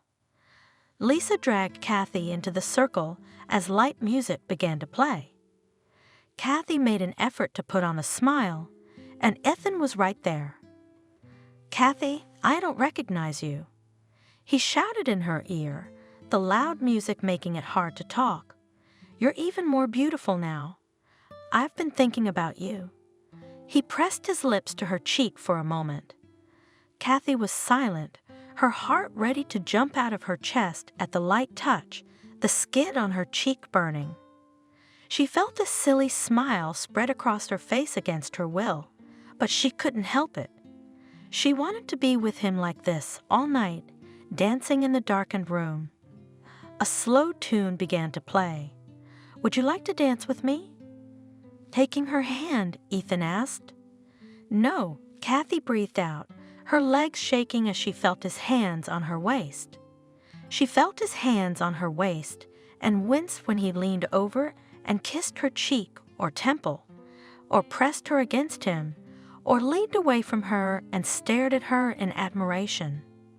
The girl didn't notice how jealously her classmates were watching them. "Ethan still has a crush on you." Playfully, Lisa remarked as Kathy returned to her table. "Don't make that up." The girl blushed. "It's just a dance. Friends," announced the host of the party. "Our evening has come to an end. I say goodbye to you and wish to meet in the same composition in the next 5 years. School years have passed imperceptibly, leaving an eternal trace in your memory. And no matter how much time passes, I hope you will remember each other. Goodbye." The guests slowly began to disperse. Someone, having said goodbye, left alone. Someone had already found a company to continue the evening elsewhere. Kathy shuddered as she heard Ethan's voice behind her. "Can I walk you out?" "Why?" She was surprised. "I don't live far away, and how would you do it? You can't drive when you're drunk. We'll walk. The car is parked at the cafe until morning. Nothing will happen to it. Shall we go to the embankment?" "I don't want to part with you." "Don't say no." He took her hand, pressed it to his chest. "When else can we be alone like this?" "All right." Kathy gave in. Her sixth sense was chiming in, warning her not to accept the invitation, but she didn't heed it. A long-standing crush drowned out all reason. "Why do you need a backpack?" Ethan pulled the backpack out of the car and slung it over one shoulder. "I think we could use it." Smiling enigmatically, Ethan said. They walked slowly down the embankment. Even silent next to Ethan, Kathy felt good. "Let's go down to the river, shall we?" The young man suggested when they came to a staircase that led down to a narrow strip of beach. "Remember when we could sit here until morning and make out?" He gave her a hand, helping her down. There under the bridge was their hiding place, protected by the concrete slabs of the boardwalk and the base of the stairs. We were teenagers, chilly. Kathy shivered in the fresh river wind. "I'll warm you up. I've got this." Ethan solemnly pulled out of his backpack a blanket, a bottle of champagne, 2 glasses, and a box of chocolates. "Remember when we used to sit here like this after the last exam at school and drink champagne?" "So much water has passed," thoughtfully answered the girl, sitting down on the carefully confused plaid. "I remember almost nothing." "Why are you deceiving yourself?" The young man deftly opened the bottle, poured the drink, and handed one glass to the girl. "I see that you remember everything perfectly and have not forgotten how we loved each other." "Don't flatter yourself." She took a sip of champagne. "Then we were children. Today we are different." "I couldn't have been wrong." Ethan said heartfelt, taking the glass from her. "Look at me." He turned her toward him. The same look, the same feelings, He kissed her lips lightly.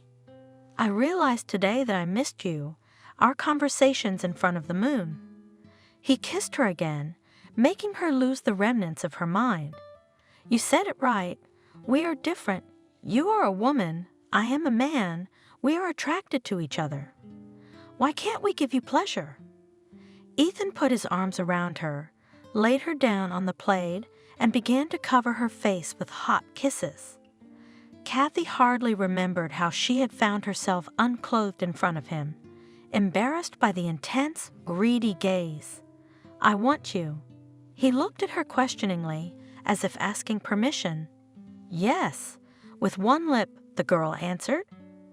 They made love, and in between they drank champagne. Heated, tired, they lay side by side, open to the night sky, warm June air, and admired the awakening of a new day.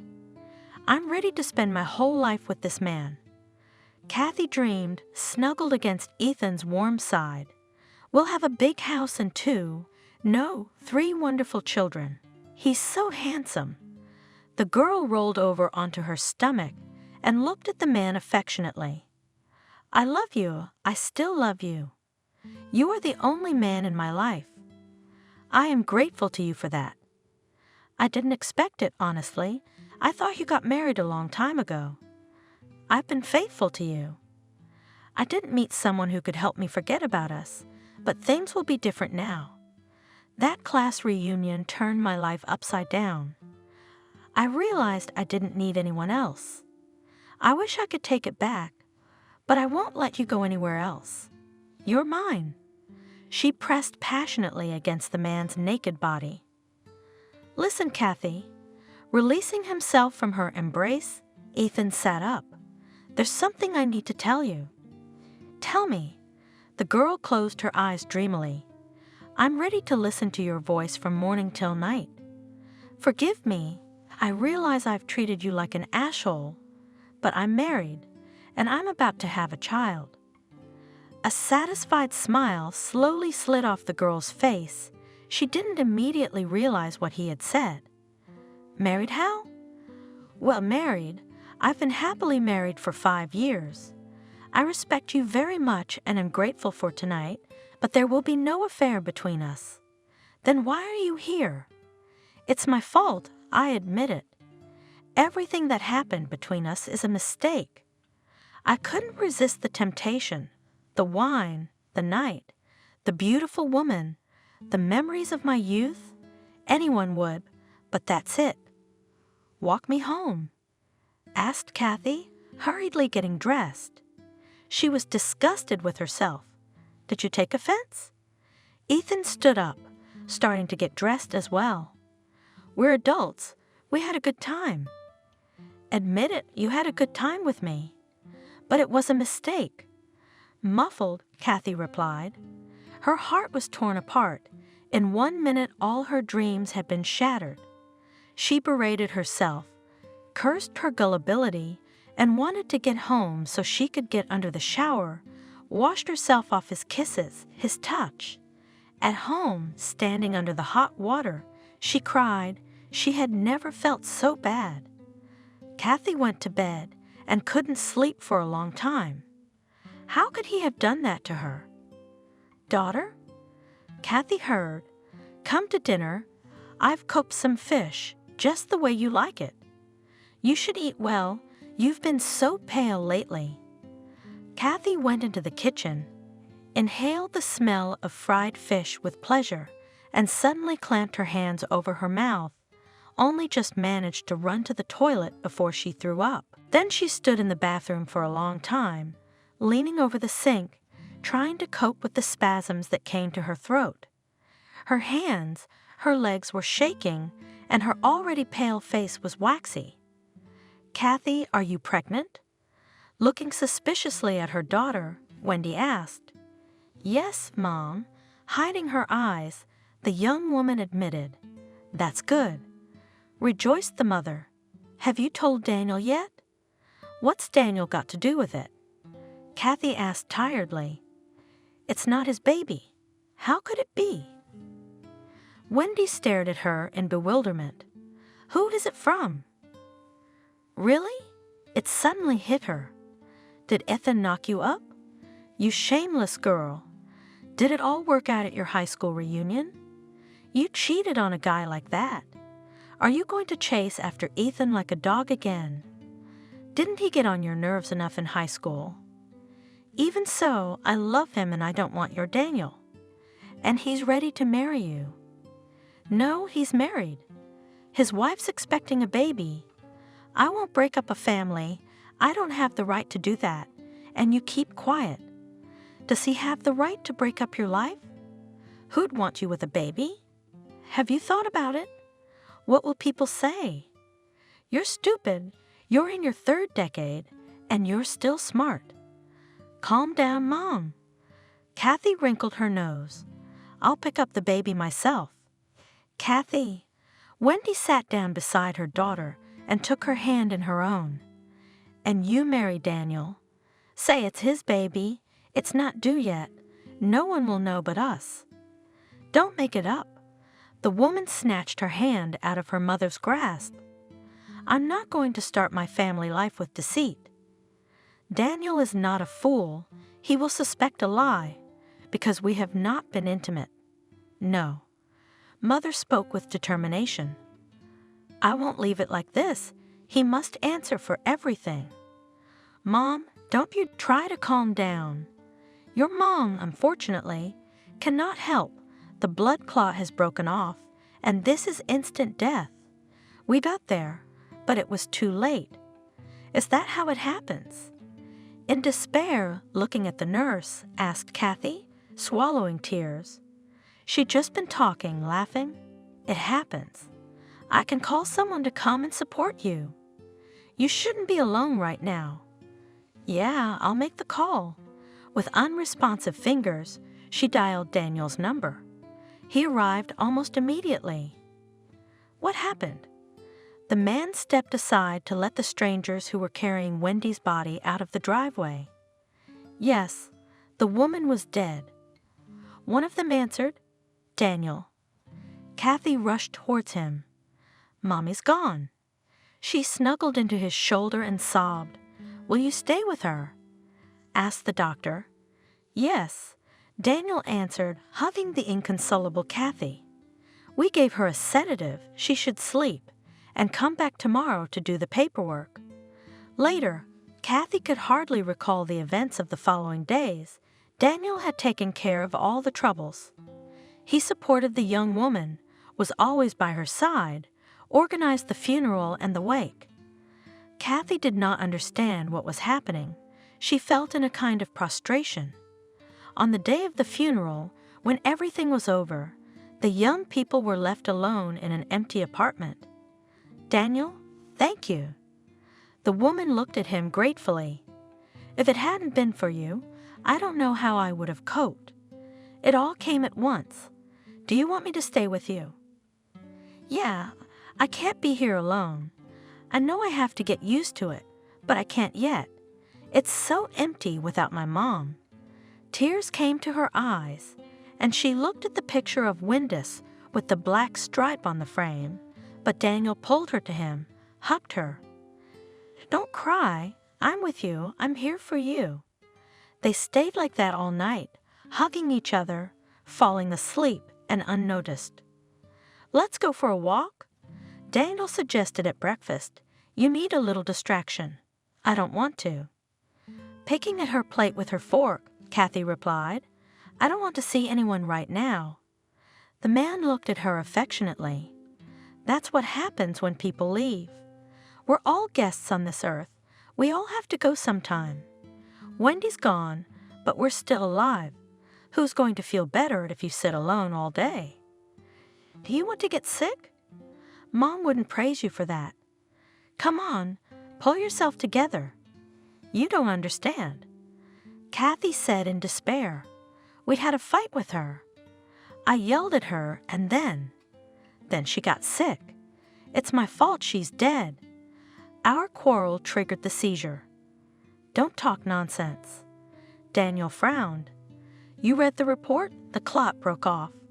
It could have broken off earlier. It could have broken off later, But it would have happened anyway. There's no way to control it. What's the point of blaming yourself for something that's not your fault? You're so good." Kathy looked at him gratefully. Daniel had surrounded Kathy with such care and attention that she felt involuntarily attracted to him. "Kathy," one evening the man confessed, "do you know how much I love you? My love is enough for the two of us. You're alone and I'm alone, marry me." "Daniel, I'm very good to you." The woman raised her eyes to him. "And of course I'm ready to marry you, but before I do, I want to confess something."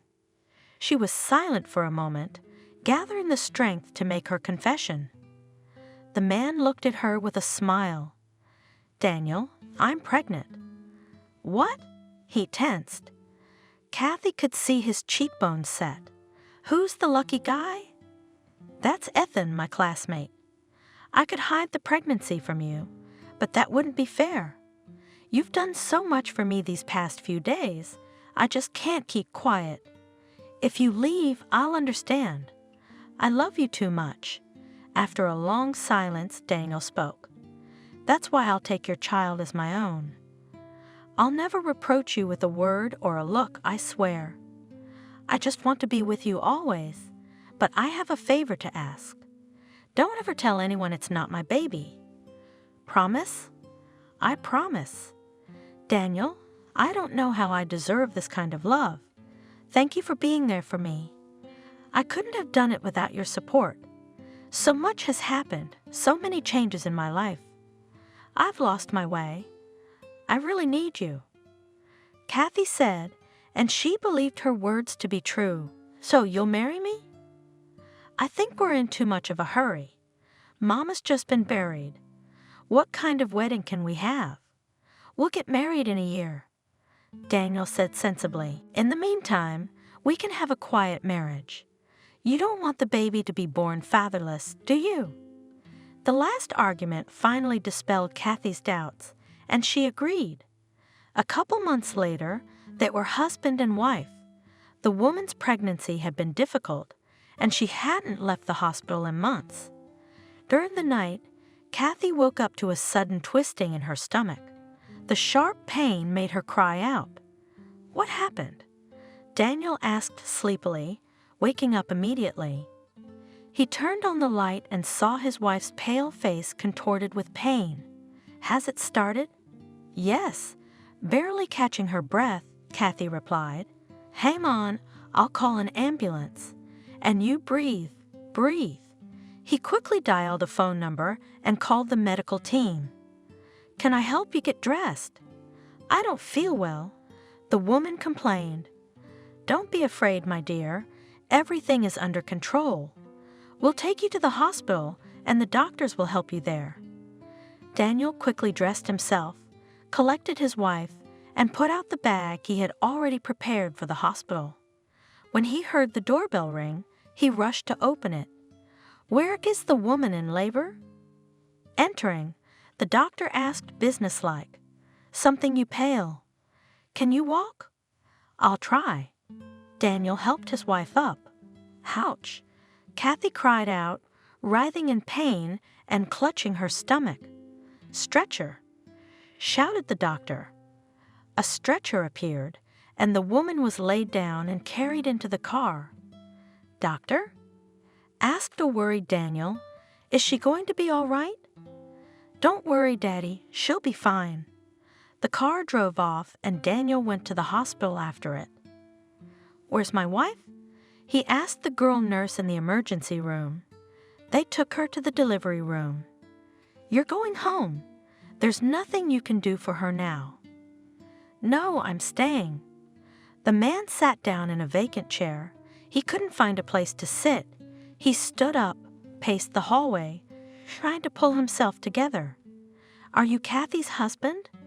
The doctor came out of the door. "Yes," rushed over to him, a worried man.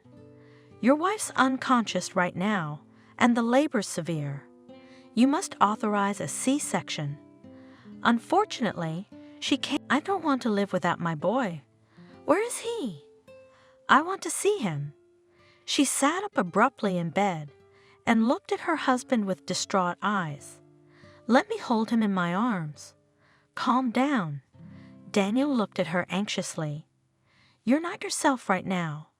I buried our child." "You don't understand." The woman clutched at his arm. "I want to see him. Let's go to the cemetery and open the grave. I'll only look at him with one eye. I want to memorize his face at least." "Please, please." Tears were streaming from her eyes. Her lips trembled. She was shivering. "Nurse." Daniel ran out into the hallway. My wife was hysterical. A nurse came running, followed by the doctor. Sobbing Kathy, they put her in bed, gave her an injection. She burst out, screaming, begging for the baby, her head throbbing on the pillow. After a while, the woman fell silent, sobbing pitifully, and then fell into a troubled sleep. "You go home," Daniel, the doctor, advised. "She'll sleep until morning. You'll have a hard time with her at first." "It's all right. I'll manage. It's a good thing she hasn't seen the baby. She'll forget sooner." But the doctor was wrong. Kathy didn't want to forget her baby. When she was discharged from the hospital 2 days later, the first thing she did was tell her husband to take her to the cemetery.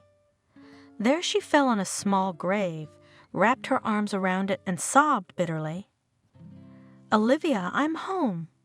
Ethan threw the suitcase at the threshold and went into the living room. "Where are you, darling?" "I'm back. I was so afraid I wouldn't make it back from my business trip in time for your delivery." "Here's our daddy back." Smiling Olivia came out of the room with the baby in her arms. The woman's eyes shone with happiness. "How? Already? Why didn't you tell me you were going to have a baby?" He frowned. "I would have come right away. I wanted to be there for the birth." "Sorry, our son didn't want to wait for you to come back. Won't you give me a kiss, darling? Don't you want to see our baby?" She handed the baby to his father. "How tiny he is," the man said, taking his son in his arms. He looked at the boy with fondness and tenderness, then kissed his wife. "Thank you, my love, but next time I'll never leave you alone before the birth." Ethan leaned over his son. He was so preoccupied with him that he didn't notice the shadow running across Olivia's face. "Why so sad, friend?" Lisa sat down across from Kathy at the cafe table. "What's wrong with you? Why are there tears in your eyes? Are you moping? I've been saying for ages, stop killing yourself over your firstborn for another. It's been a long time, and you still can't calm down. I wouldn't wait too long if I were you. Aren't you afraid your husband will leave you? He's such a good-looking man. He'll be hitched to some pretty girl before you know it. Did you go to the hospital?" "That's what I wanted to tell you. The doctors say I won't be able to have any more children." The woman said sadly, "The labor was hard, then complications, and that's it. I can't get pregnant again." "Is that the final verdict?" "Yes, I've had every cell examined, but the result is the same. I'm infertile." "Why, Daniel? Does he know?" "No, I don't dare tell him. I'm afraid to imagine his reaction. Do you think he'll leave you?" "I don't know. I don't care. I don't think I love him. After I lost the baby, he and I became like strangers. I don't see him much. He's got his own business. He's at work all day. I'm alone. Why do you live with him if you don't love him? It's a real hard labor. If I were you, I'd have gotten a divorce or a lover long ago." Lisa winked at her friend. "What are you talking about?" Kathy waved her away. "I couldn't even think of such a thing. I'm grateful to him for being there for me in my time of need. He's been there for me. He's been there for me. He's so good. He's easy and simple. He does everything for me. You can't get very far on gratitude. Are you really going to spend the rest of your life feeling indebted to him? Doesn't he know you don't love him? Aren't you afraid he'll find someone else to replace you? Look at what you've become like. You've completely neglected yourself, walking around like a shadow. Your husband's a businessman, and you're not groomed, wearing dark clothes. I can't remember the last time you smiled. I can't remember it myself. The woman sighed heavily. The house is empty, no one to talk to. I don't know where Daniel gets his angelic patience from. Isn't it time to shake things up a bit? Why don't you and I go out and buy you some clothes? You're a young, beautiful woman. Don't you want to look stunning? If my husband allowed me not to save money on myself, I would have already collected a collection of clothes from the most expensive fashion designers. I'm happy with what I'm wearing. I'm not really in the mood for clothes right now. I'm sorry. Kathy got up from the table. I should get going. Don't wait. Tell Daniel the truth.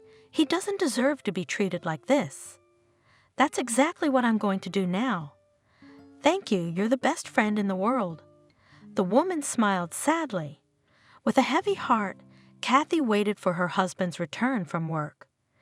She realized that it was impossible to postpone the conversation and dreaded it. Darling, I'm back. Daniel entered the living room with a small but very expensive bouquet of flowers. I thought I'd treat you a little. He answered his wife's puzzled look, holding out the flowers. Just like that, no reason. Come on, feed me. Daniel. The woman put the bouquet in a vase and began to set the table. I need to have a serious talk with you. Can we save the serious talk for after dinner? I'm really tired. Your talk, can it wait half an hour? Kathy watched her husband eat in silence. He said something, even laughed, but the woman, immersed in her own thoughts, did not listen to him. Kathy, was there something you wanted to talk about? Yes. Kathy woke up from her thoughts. I went to the doctor again today, and I got the final report. I'll never be able to have any more children. Is that definite yet? Daniel frowned. Yes, they didn't give me even 1% out of 100 that a miracle would happen, and I could get pregnant. I'm sorry. I'm a bad wife. Daniel got up, walked over to her, gave her a hug. You're the best, so we'll live together. There are many families like us and nothing. They live, even happy in their own way. But you dreamed of an heir. I dreamed of you. The main thing is to have you by my side. That's all I need. What are you doing up at the crack of dawn? Daniel asked, getting ready for work. I'm going to visit my mother and son. Kathy replied as she dressed. I haven't been there in 6 months, and the graves are overgrown with grass, so I need to clean them up. Why do you go there? How many times can you nurse a wound? Live in the present. Take care of the house. You wouldn't understand. Kathy replied, You haven't had him under your belly for 9 months. Do you think I'm callous? You think I've forgotten him? You're wrong. Maybe I suffer more than you, but I don't show it. What was it like for me, burying our little son? You're lucky you didn't even see him. You can't imagine how I felt at that moment. I'm sorry. Kathy burst into tears.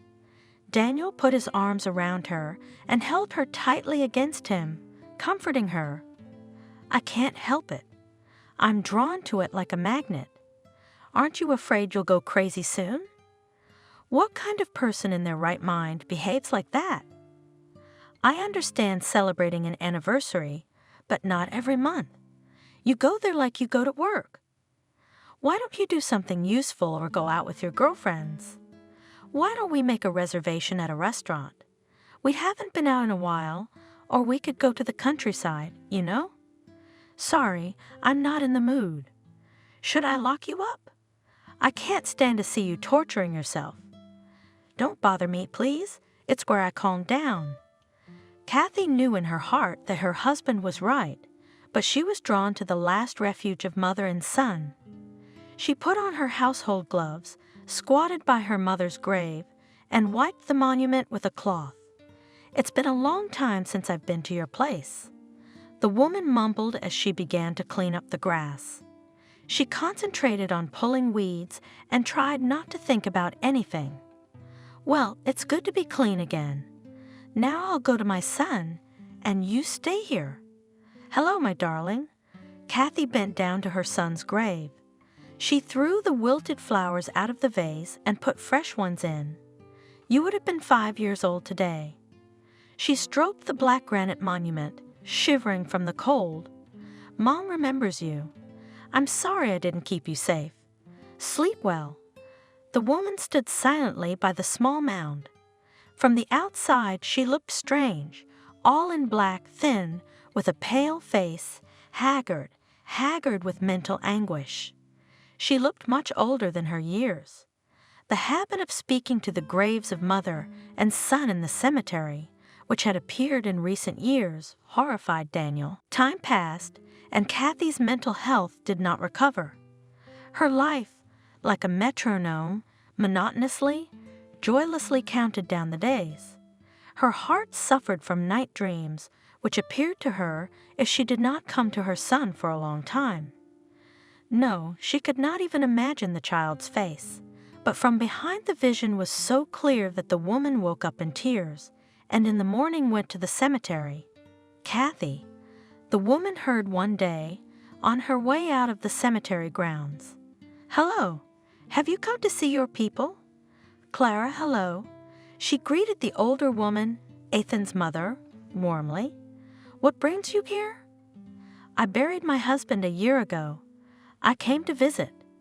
I'm sorry, I didn't know Ethan's father had died. I'm sorry for your loss." "Thank you. If it wasn't for my grandson, I don't know how I'd have gotten through all this." "Olivia had a boy?" "Yeah, he's your age. You had a baby with her at the same time." "Yes." "I didn't know. Look what a nice little boy we have growing up." The woman took out of her purse a photo of a smiling 5-year-old boy and handed it to Kathy. "He's beautiful. And he's so smart. Ethan wasn't like that at his age." Kathy almost fainted when she saw the picture. Her heart raced.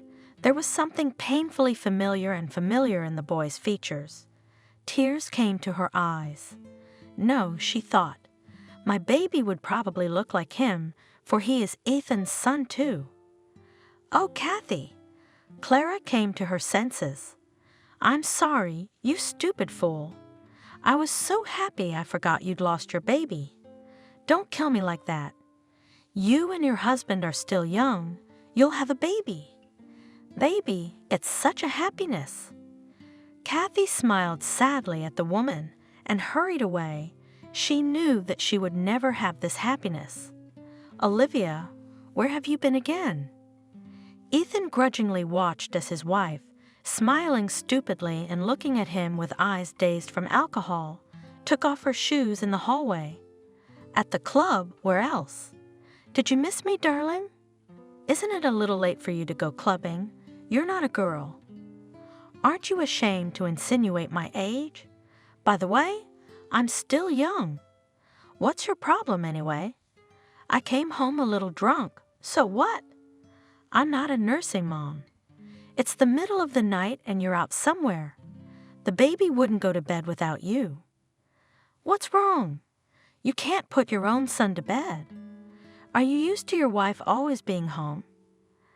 "And I wanted a party, I have the right. Couldn't you do without me for one night? You're a mother, didn't your heart pound? Didn't you worry about your son? And you're a father." Olivia parried. She came close to her husband and kissed him. He smelled the scent of expensive men's cologne and wine. The boy needs a father more than a mother. By the way, I didn't say that. I gave him to you. I raised him for 5 years. Now it's your turn. Why are you picking on me?" She pouted her lips in resentment. "Can't I have at least one night a year to relax the way I want to?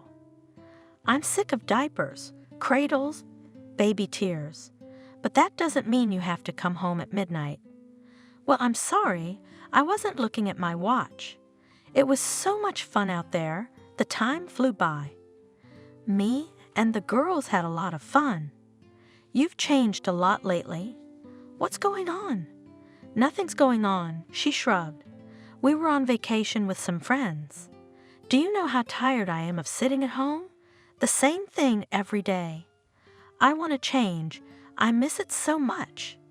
Okay, take your clothes off. I don't want my son to see you like this. At least let me know if you're going to be late. I'm worried. Okay, I'm going to bed. She waved her hand and disappeared into the bedroom. I don't think you love our son. Ethan reprimanded her as she lay in bed.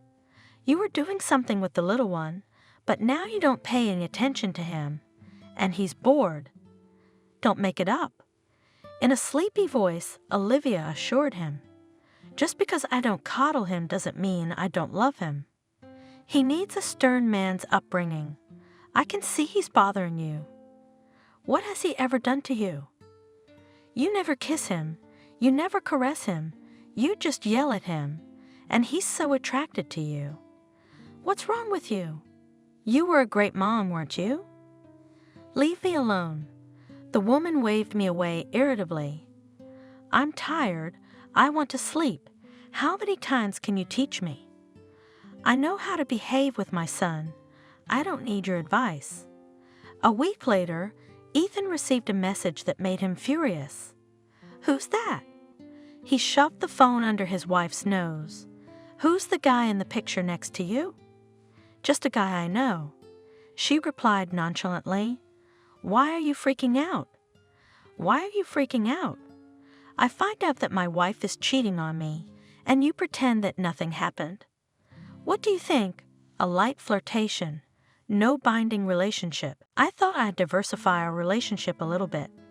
Are you crazy? What's wrong with you? I go out of my way to provide for you and Hunter, and you're in bed with another man. Aren't you ashamed in front of your son? What's wrong with me? You're one to talk. Olivia snorted contemptuously. Have you forgotten how you slept with your Kathy? I was pregnant then. Forget? I'll remind you. What, you don't like it? Feel how much it hurt. Did you think I wouldn't find out? You. Ethan turned pale. From where? Some kind people found her. Her mother called me and told me that you got Kathy pregnant too. And now you're claiming me. Fuck you. She's locked herself in the bedroom. Olivia, it was one time. On homecoming day. I was drunk. I don't remember how it happened. I've forgotten all about it. But I remember everything, shouted the woman. I'll never forget. You cheated on me. You didn't even have the courage to admit it. Confessed to nothing. Ethan said in despair. That night meant nothing to me. You mean you had no feelings for her? Are you an animal? Just looking for someone to sleep with? God, you can't understand. I had nothing with her. Just that night. I only had one night with this guy. What? Did I hurt your feelings? Oh yeah, you know, hurt a man's ego. Why are you taking revenge on me now, after all these years? Isn't it a little late? It's fine. You can humiliate me, curse me, but what about my son? Why are you punishing him with indifference? Or are you taking revenge for being mine? Don't twist things around. He has nothing to do with it. Lying in bed, Olivia thought back to the day she found out about her husband's infidelity. Why are you telling me all this? Ethan couldn't cheat on me. He loves me. But the conversation was interrupted by a short beep. I don't believe it. I don't believe it. He's not like that. We're about to have a baby. A sharp pain in her lower abdomen made the woman bend.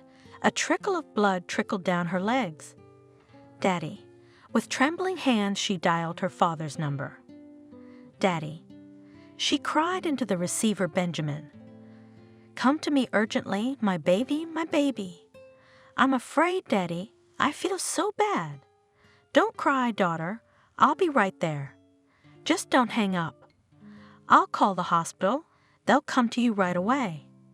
Father ran down the corridor, followed by the doctors, and on the gurney lay pale Olivia with an IV in her hand. Dad, are they gonna save my baby? Will they? It's gonna be okay. Don't worry, sweetheart. This clinic has the best doctors in the world. I can't lose him, do you understand? I need him, this baby. You won't lose him, Benjamin assured me. No miracle happened, and the doctor's verdict was still in my ears.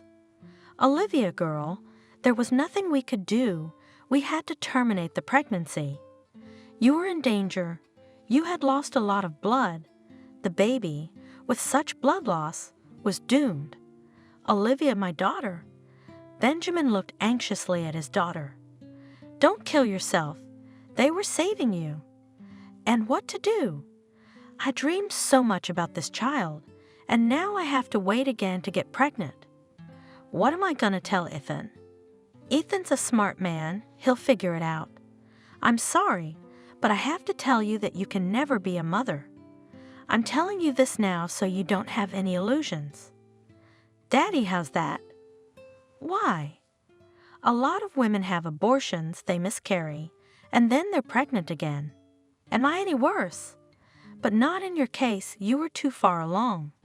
Don't worry, the doctor says you can always take a little one from an orphanage or go to a surrogate. There are so many options today. Are you out of your mind? I want my baby, okay? Mine. What am I gonna tell my husband? What's a family without children? She grabbed the doctor's arm. I'm begging you. Ethan mustn't know I've lost a child. Daddy, don't let anyone dare say I've lost him, or I'll. She collapsed on the pillow and sobbed. Daughter, don't even think about dying. We still have to tell your husband about the miscarriage. He has to know the truth. No, don't you dare, or I won't be able to take care of myself. You have to realize we can't keep this from him much longer. Not now, please. While he's away on business, I'll tell you when he gets back. Dad, do something. I'm begging you.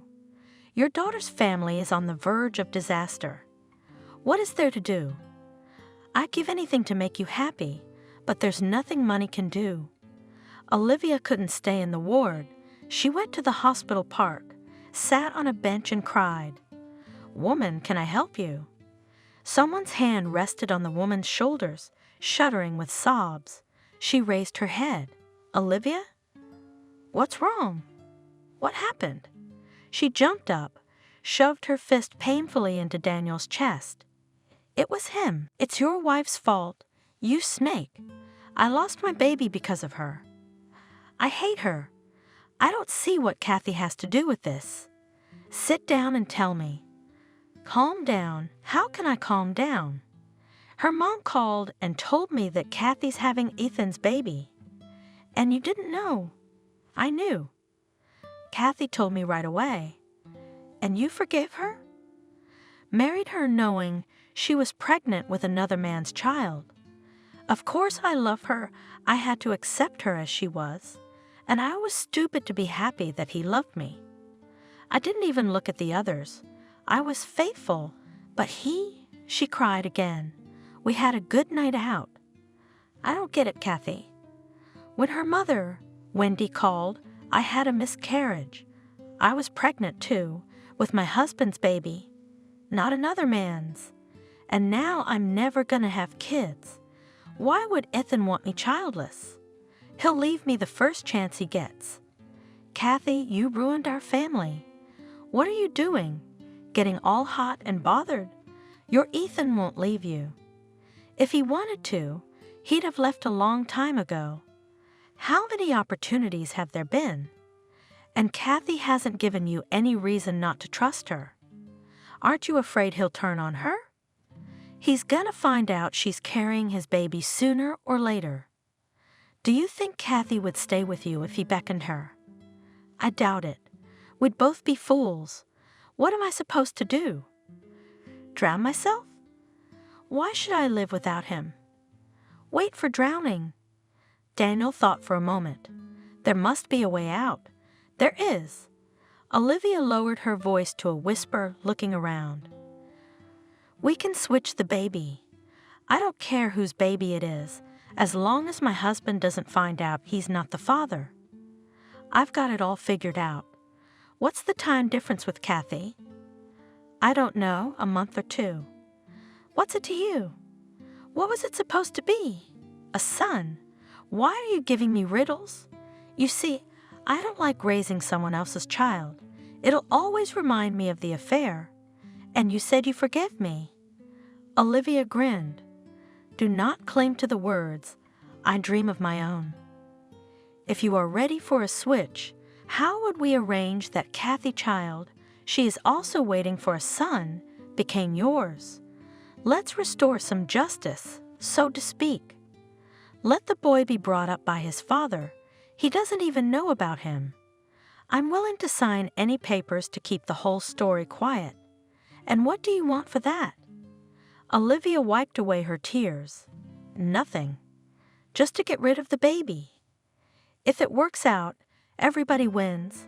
You get the baby and I get rid of him without blood and tears. The father gets his son. Only your wife will lose. Olivia grinned evilly.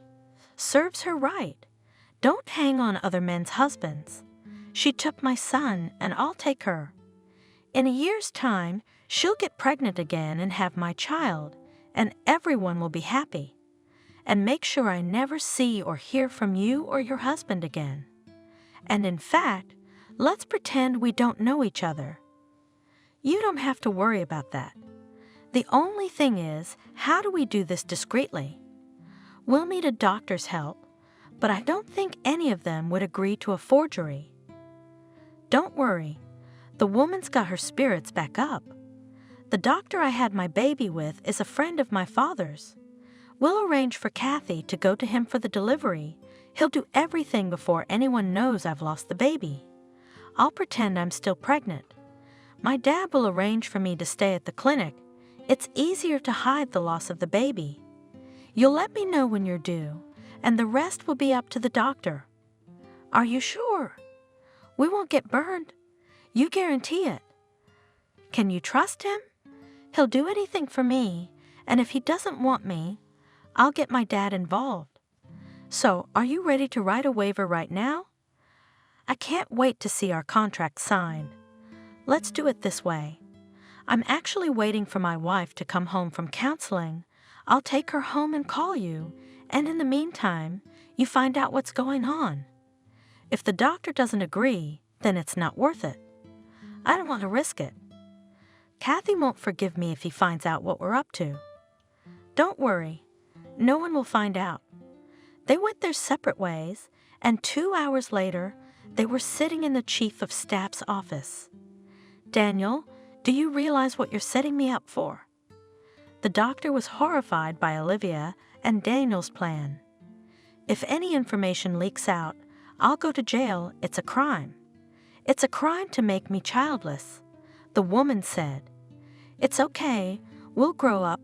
He'll be no worse than anyone else. He will not go to a foreign family, but to his own father. Don't you feel sorry for Kathy? She's been dying to lose a child for a while. Think of what she's going through. Was she sorry when she was screwing my husband? I guess she didn't realize she was hurting me. It's okay. Let her feel what it's like to lose a child. Do you have any idea what would happen if the forgery came out? We'd all go to jail. If you don't tell us, no one will ever hear from us. Daniel, are you sure you're ready to give up your unborn child? You bet I am. I don't want a living reminder of my wife's infidelity. I dream of my hair, and I'm determined. Don't you feel sorry for your wife? She'll cry, she'll cry, she'll stop crying. I'll do my best to make Kathy forget about the child as soon as possible. Think about it. You're saving 2 families from destruction. Yeah, but at what cost? Taking a mother's son away from her? That's inhumane. I don't know. I'm not ready to take that step. It will be your fault if Ethan leaves me. Olivia screamed hysterically. And he'll leave me when he finds out I can't bear him in hair. For my father's sake, for the sake of your friendship, help me. I want to be happy too. Does Benjamin know what you're up to? Naturally, and he supports me in everything I do. His daughter's happiness is more important to him than anything else in the world. Mind you, your risks will be generously paid for. All right, the doctor has given up. But swear you won't back down at the last minute and keep it a secret. I don't want to lose my job. You don't have to worry about that. We both have a vested interest in silence. Where are we going to get proof that the baby died? I'll take care of the death certificate, but you'll have to bury the baby in the cemetery. I'll take care of that. Daniel looked seriously at Olivia. An inconsolable mother should be able to say goodbye to her son. Everything should look natural. I can't imagine what Kathy will do to you if she finds out the truth. The doctor said thoughtfully, "You are a frightful man. She will not find out the truth. I protect the interests of my family. Shall we make a deal?" Daniel extended his hand to the doctor, who shook it. Olivia was satisfied, smiling triumphantly. "Here it is. Pay back for the sin I committed 5 years ago. They say God sees who offends whom, and what a dear price I will have to pay for my deception." The woman thought when she heard the diagnosis. "Olivia, I'm being completely honest with you. Uterine cancer is a scary and insidious disease. Unfortunately, surgery is not an option. Treatment must begin immediately. Is 2 days enough to take care of everything? After that, there will be a long and difficult path of treatment and rehabilitation. You'll be in the hospital for a long time. I'll be fine." On stiff legs, the woman left the office and sat down on a chair in the corridor. Fear squeezed her heart with a merciless hand. It became difficult to breathe, and tears flowed and flowed from her eyes. "A woman?" asked on the way a nurse who ran past. "Do you need any help?" "No, thank you. No one can help me now," she thought. She got up and walked to the exit, dialing a number on the way. "Kathy?" she asked in a shaky voice. "It's Olivia. We need to talk. It's urgent. When can we meet? What do we have to talk to you about?" Kathy was surprised. "I have a confession to make about you and Ethan. Come on tonight after work. Although I don't see what Ethan and I have to do with each other. It's been a while. Don't say no. It's a matter of life and death. I'll call you and tell you where I'll be waiting. There's no forgiveness for me. I must confess what I've done." Olivia said on the way home, "If I'm going to die, I want to get the stone off my soul. Did I think then that the boomerang of fate would catch up with me and I would be so cruelly punished? But how will I tell her that I stole her son? How will I explain that I colluded with her husband?" The woman fumbled around the apartment, not knowing what to hold on to. "No, I can't tell her. I'm afraid to see the hate in her eyes, to hear her curse at me. She won't forgive me anyway, and I don't need her forgiveness. The main thing is to get the boy back to his real mother. What do I do? There must be a way out. Stop!" She stopped abruptly. "I'll write a letter? That's right. I'll write a letter now and give it to her when I see her. I'll ask her to open it when I go to the hospital. That's right, not before. Just a page of handwriting." Olivia grinned bitterly, half an hour later, rereading the letter. "And therein lies my sin and Kathy's happiness. Now I must call Daniel. I will explain everything to him. He'll understand that I can't do otherwise." "Olivia?" Daniel was surprised to hear from her, as they hadn't seen each other since that memorable day. "Did something happen? Didn't we agree to keep our acquaintance private?" "Daniel, I can't keep quiet anymore. I've decided to tell Kathy. Wait, what do you mean you've decided to tell her? We swore we'd keep it quiet. I'm sorry, circumstances have changed. What circumstances? Daniel was furious. Have you forgotten how I saved you from the loony bin? And now you've decided to dump me? You promised me that Ethan or his little brat would never show up on my horizon again. Everything was fine, and now what? I'm gravely ill. I may not have much time left in this world. I don't want to leave with the guilt of your wife. If you've decided to destroy your family, I won't talk you out of it. But leave us alone. Leave me out of this. I'm not going to repent. You can't stop me. I've written a letter to Kathy and arranged to meet her today. I can't keep the secret any longer. I feel my illness, payback for the crime. Olivia, what are we doing on the phone? Daniel was on edge. He wanted to strangle Olivia, but he decided to try to talk her down. Why don't we meet like good old friends? We'll sit in a cafe. I'll buy you a coffee and we'll talk about it. I know you're not yourself right now. We'll think together how to resolve our situation with dignity, so no one gets hurt. Tell me where to meet you. You can't talk me out of this. Olivia said, getting into Daniel's car when he picked her up at her house an hour later. I've thought it over. Don't you think we should make decisions like this together? Aren't you afraid you'll suffer the same fate? I'm sure the illness is punishment for a mistake I made. Tell me the heavens are angry with you. Don't be ridiculous. Are you really going to tell my wife everything as it is? Your wife and my husband. Yes, that's exactly what I'm going to do. I can't tell her to her face. I wrote a letter. Is the letter with you? With me. You wouldn't believe it, but I felt so much better. I've only just realized what you and I have done. How could I ever think of taking a baby away from its mother? And you, what have you done with your wife's life? I saw her at the cemetery the other day, more beautiful in her coffin. None of your business. Give me the letter, I'll see what you wrote. The truth. Everything as it was. I don't believe you'd do that. Is he bluffing? What do you want? Money, how much? I have a good business, I can share it. How much is your silence worth today? I'm not interested in money. I'm determined to get my child back to her mother. And here, she waved the letter in front of Daniel's nose. A confession. Give it to me now. He tried to grab the envelope. I won't. And anyway, where are we going? Out of town. You don't want anyone to see us together, remember?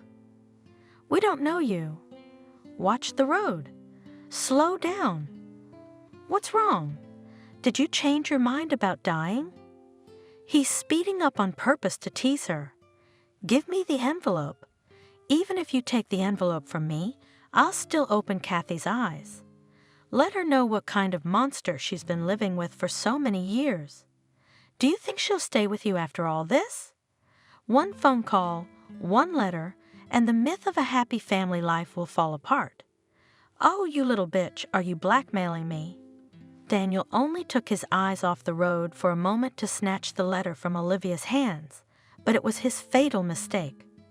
Hey, the woman screamed, instinctively covering her head with her hands. At breakneck speed, the car flew into the oncoming lane. Daniel tried to turn the steering wheel. The side wheels caught the edge of the asphalt. Gravel burst out from under them. The car was thrown up. A split second later, the car collapsed to the ground. The wheels were still spinning frantically, humming. Get an ambulance, police, firemen. Immediately, a crowd gathered. People tried to pull the injured out of the car lying on the roof. But Olivia and Daniel did not see or hear it. Their bloody bodies were lying on the roadside, waiting for the police to arrive. The terrible accident had happened just a few minutes ago on a country highway. Kathy leaned back tiredly in her chair and almost dozed off, listening to scraps of phrases from the news. According to eyewitnesses, the culprit was the driver of a foreign car who had swerved into the oncoming lane of traffic. Apparently, the speed was too high because the car was thrown into the air. According to preliminary data, there were 2 people in the foreign car, a man and a woman. Both are dead.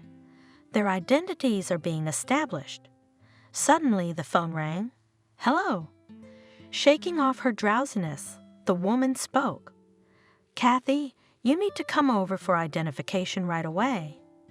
I'm sorry, but according to our information, your husband was killed in a traffic accident. We need to make a positive identification."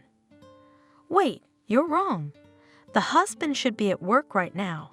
He wasn't going anywhere. We found an ID in your husband's name in the victim's car. Only you can confirm or deny our assumptions. So come on down. There's been some kind of horrible mistake." Kathy stared at the phone in confusion, where short beeps were heard. This can't be true. Daniel is a good driver. What would he be doing on the country highway? Maybe he loaned his car to someone. That would explain the ID. I'll call him now and find out. The woman dialed Daniel's number. The subscriber's phone is switched off or out of range. A mechanical voice said, No, it's not him. Definitely not him." She packed quickly, hailed a cab, and headed for the morgue. "Ethan?" Kathy was surprised to see her former classmate at the entrance to the dingy gray building. "What are you doing here?" "Probably the same as you." "I'm here for the lineup." "My wife, she was in your husband's car." "How? Do they know each other?" "I didn't know." "Neither did I. Maybe it was an accident. Come on, they're waiting for us." Kathy opened the door with determination. "Come in." A stern-looking pathologist was watching the lineup closely. "Are you ready?" "I'm ready." She still couldn't believe that under the white sheet with the license plate on his leg lay her husband, but it was too late to back down. "Daniel," she whispered, seeing her husband's pale face. The woman swayed. Ethan supported her under her arm. "Now you." The man turned to Ethan and pulled back the sheet. "Yes." In a husky voice, he said, "This is my wife, Olivia. Come with me. I'll give you the dead men's belongings." Both were given small boxes. The man and the woman went outside. "Kathy, are you going home?" "Yes, although, to be honest, I don't want to go back, and the house is huge, and now without Daniel, it's empty. We dreamed of having a big family, but it didn't work out." "Kathy," Ethan stopped. "It's good to see you. I'm sorry we met under such sad circumstances. It was good to see you, too. How long has it been since we've seen each other?" 5 years? "Yes, 5 years." The woman opened the car door. "I'm sorry. I have to go. I should go, too. My son's waiting for me at home. I have to tell him somehow that my mom's gone. You're lucky you have a son, and I have a son." Kathy hurriedly got in her car and drove off. "Kathy?" She stood by the fresh mound of flowers and stared at her husband's portrait, unconcerned. "If you need anything, call me. Don't be shy. Shake her hand, Daniel's friends." "Thank you." Like a robot, the woman responded to condolences. "How young?" The acquaintances shook their heads sympathetically. His business was so strong, so promising, but it just rose and burned down at its peak. Business partners were saddened. Heaven takes the best, and your husband, Kathy, was a reliable man. She longed to be left alone to think in silence about her life. Unnoticeably in the troubles of organizing the funeral, wake, registration of documents, 40 days passed. Kathy thought with horror how she would survive the necessity to gather again all these unfamiliar and completely unknown people who would again say something about her husband. She didn't want to see anyone. Why all the speeches, the wake, if the man was gone? She asked Lisa. It was the custom. She shrugged her shoulders. The question I'm most interested in is how Olivia ended up in the same car as my husband. I don't think we'll ever know. She asked me to meet her. Kathy suddenly remembered. I wonder what she wanted to tell me. The woman hardly waited until the end of the dinner, respecting the propriety, said goodbye to everyone, thanking them for their sympathy for her grief. She gave orders to the waiters and hurried home. Kathy, a representative man in a strict business suit approached her. May I give you a ride home? I'd appreciate it. She said yes and got into a brand new black Jeep. Kathy realized that this gentleman had something serious to say to her. Otherwise, he would not have offered to help her. What do you want from me? She asked directly.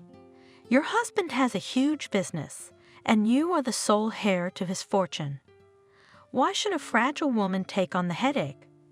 Besides, as far as I know, you've never taken any interest in your husband's business. Is there anything in particular you'd like to offer me? I'd like to buy your business and give you a quiet life and keep you out of danger. What makes you think I'm in any danger? Because, fair lady, your husband's business is a tidbit for all those who have assured you today of their readiness to help you if you have any difficulty. Why should I believe you? You have no other choice. I have no reason to deceive you. I'll give you a good price. Not at a loss, I admit, but I'll buy your whole business so you don't have to sell it off piecemeal. If you turn me down, your husband's former partners will swoop in and start tearing your business apart, and everyone will try to get their hands on you, and believe me, you won't be able to resist them. What if I don't want to sell? Then they'll use some less than legal methods. You know what I'm talking about. Kathy went cold when she realized what I was saying. And none of them will discount the fact that you just lost your husband. They don't give a damn about you. Nothing personal, just business. They're bargain hunters. They're used to making a profit. Had I convinced you? I can expect to be able to buy your husband's business in 6 months when you inherit it. To be honest, I decided to sell everything at once. Kathy said, looking out the car window. Raindrops slowly dripped down the window. Nature mourned with her for her husband, her failed family life, the loneliness that already had an iron grip on her. I want to get away from here. It's hard to come to a house where we were happy in our own way with my husband. I hope I can make a fresh start. That's great. Stopping in front of the house, the man said, Then I'll contact you myself or send my lawyer. Kathy entered the house. She was stunned by the ringing silence. To break it, the woman turned on some music, undressed, and got into bed. No more souring. She said to herself in the morning, It is time to put the house in order. It is necessary to collect her husband's things and give them to some social service. What if someone could use them? She had a quick breakfast and started cleaning. Going through the papers in her husband's study, she came across a box that had been given to her after Daniel's death. I wonder what's in there, she said, lifting the lid. A watch, the face broken. I gave it to him last year. Wallet, bank cards, money, everything is there. What's this envelope? She twirled it in her hands in surprise, a white mailing envelope with no address, blood caked on one side. Who was it intended for, this unsent letter? Kathy cut open the envelope with a paper knife and pulled out a triple-folded piece of paper. Kathy, she read it. Strange, a letter for me? But from whom? She glanced at the signature. Olivia? Kathy, I didn't have the heart to tell you to your face that I'm a vile creature. I ruined your life. Now I'm trying to make some kind of excuse to you. even though I realize I'm unforgivable. 5 years ago, I robbed you of your son. I know how crazy I sound, but I was driven by revenge at the time. I couldn't forgive you for sleeping with my husband. I lost my child. I was sure Ethan wouldn't stay with me. He wanted an heir. I couldn't give it to my husband anymore. The doctors diagnosed infertility. And then we met Daniel. He didn't want to put up with your infidelity either, even though he assured you otherwise. Somehow we agreed to have your son registered in my name. At that time I thought I was doing everything right, protecting my family, but one day you have to pay for your mistakes. I'm very sick right now. I don't know if I can make it. But in the eyes of God, I'm gonna try to make it right. I know Ethan won't forgive me. I've done too much wrong. At least try to understand me now. I've been a good mother, but I haven't been able to forget whose son Hunter really is. He's yours and Ethan's. Forgive me if you can, and try to be happy. I sincerely wish it for you. Olivia. Hunter. My boy's name is Hunter? Kathy rushed like crazy to get dressed. I'm going to see him at once. I don't know how that's possible. She dropped everything and went to Ethan's. You? He exhaled when he saw her on the doorstep. I wasn't expecting that, but I'm glad. Come in. I really wasn't expecting guests today. I didn't come to visit. Kathy, worried, entered the living room. I brought a letter to read, your wife's confession. She handed him a letter. Read it, and then we'll have to decide what to do about it. This. The man was speechless when he read the letter. Are you sure it's the truth? Would a man who might be on death's doorstep lie to himself? That's why your wife was in Daniel's car. I wouldn't give Olivia's confession so much credence. Yes, she's changed lately. Yeah, she's been cold to Nate. But how did they set it up? I think Olivia's father had something to do with it. I don't think they'd do the forgery without Benjamin's support. Benjamin won't be able to find out anything. He had a stroke right after Olivia's funeral. What are you suggesting? I want to see my son. Wait, I'm not gonna let you traumatize his psyche. He just lost his mother, and you show up. In fact, I need proof that you're his mother. A letter written by Olivia in some obscure state of mind is not proof. You want me to take a DNA test? I'll do it. Immediately. I have nothing to hide. I want to prove that Hunter is my son. They immediately went to the clinic, took the tests. Kathy couldn't bear to wait for the results. A few days later, they met again. Kathy, I congratulate you. The probability that you are Hunter's mother is over 99%. Ethan stood there like a thunderstruck man. Kathy broke into a smile. I knew it. I felt it was my boy. You can't fool a mother's heart. I felt him the day your mother showed me his picture. I recognized my features in him, but it seemed wild to me then. They left the clinic together. Shall we go to the cafe? Ethan suggested. We have a lot to talk about. What are we going to do? I want to raise my son. It'll be hard for you to handle him. You're a man. I want to feel like a real mother. You can't deny me that. I hope we can work this out between us without lawyers. I have to think this through. I have to do the paperwork. What's to think about? I just want to see my son. You can't deny me that, can you? No, not today. My head's still a mess myself. I have to talk to him, explain it to him somehow. Here's what we'll do. Tomorrow we'll meet at my house. You'll talk to him. You don't know if they'll be able to take you in. All right. Kathy agreed, though she wanted to hug her son with all her heart, but she realized Ethan's reasoning was correct. I'm sure Hunter will accept me, not right away, of course, but at least I'll be near him. The next day, the woman bought a huge, soft teddy bear, and went to visit. "Come in." Ethan stepped aside, letting her into the house. "We're waiting for you." "Hello, little one." Kathy looked at the exact replica of Ethan. Curls of hair just like hers were neatly combed. The boy eyed his unfamiliar aunt warily. She held out the bear to him and smiled broadly. The little boy smiled back and accepted the toy. Kathy did not make an attempt to hug him, afraid to scare him. She decided not to rush things. "You're doing great," Ethan praised her. "I was afraid that you wouldn't stand up to him and rush to hug him." He invited her to the table, their son playing nearby. After a while, the child sat freely on Kathy's lap, and she stroked his hair fondly and inhaled the unique scent of childhood. "I should probably go," the woman said hesitantly. "The baby needs to go to bed too. Will you come again?"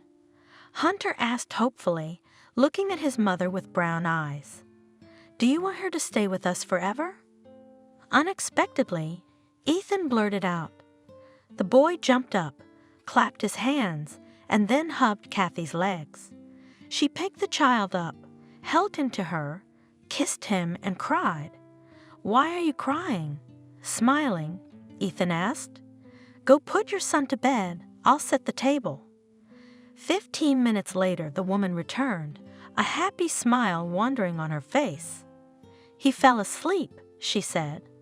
"I had to remember the fairy tales I read as a child. He's very curious. That's what your mother used to say."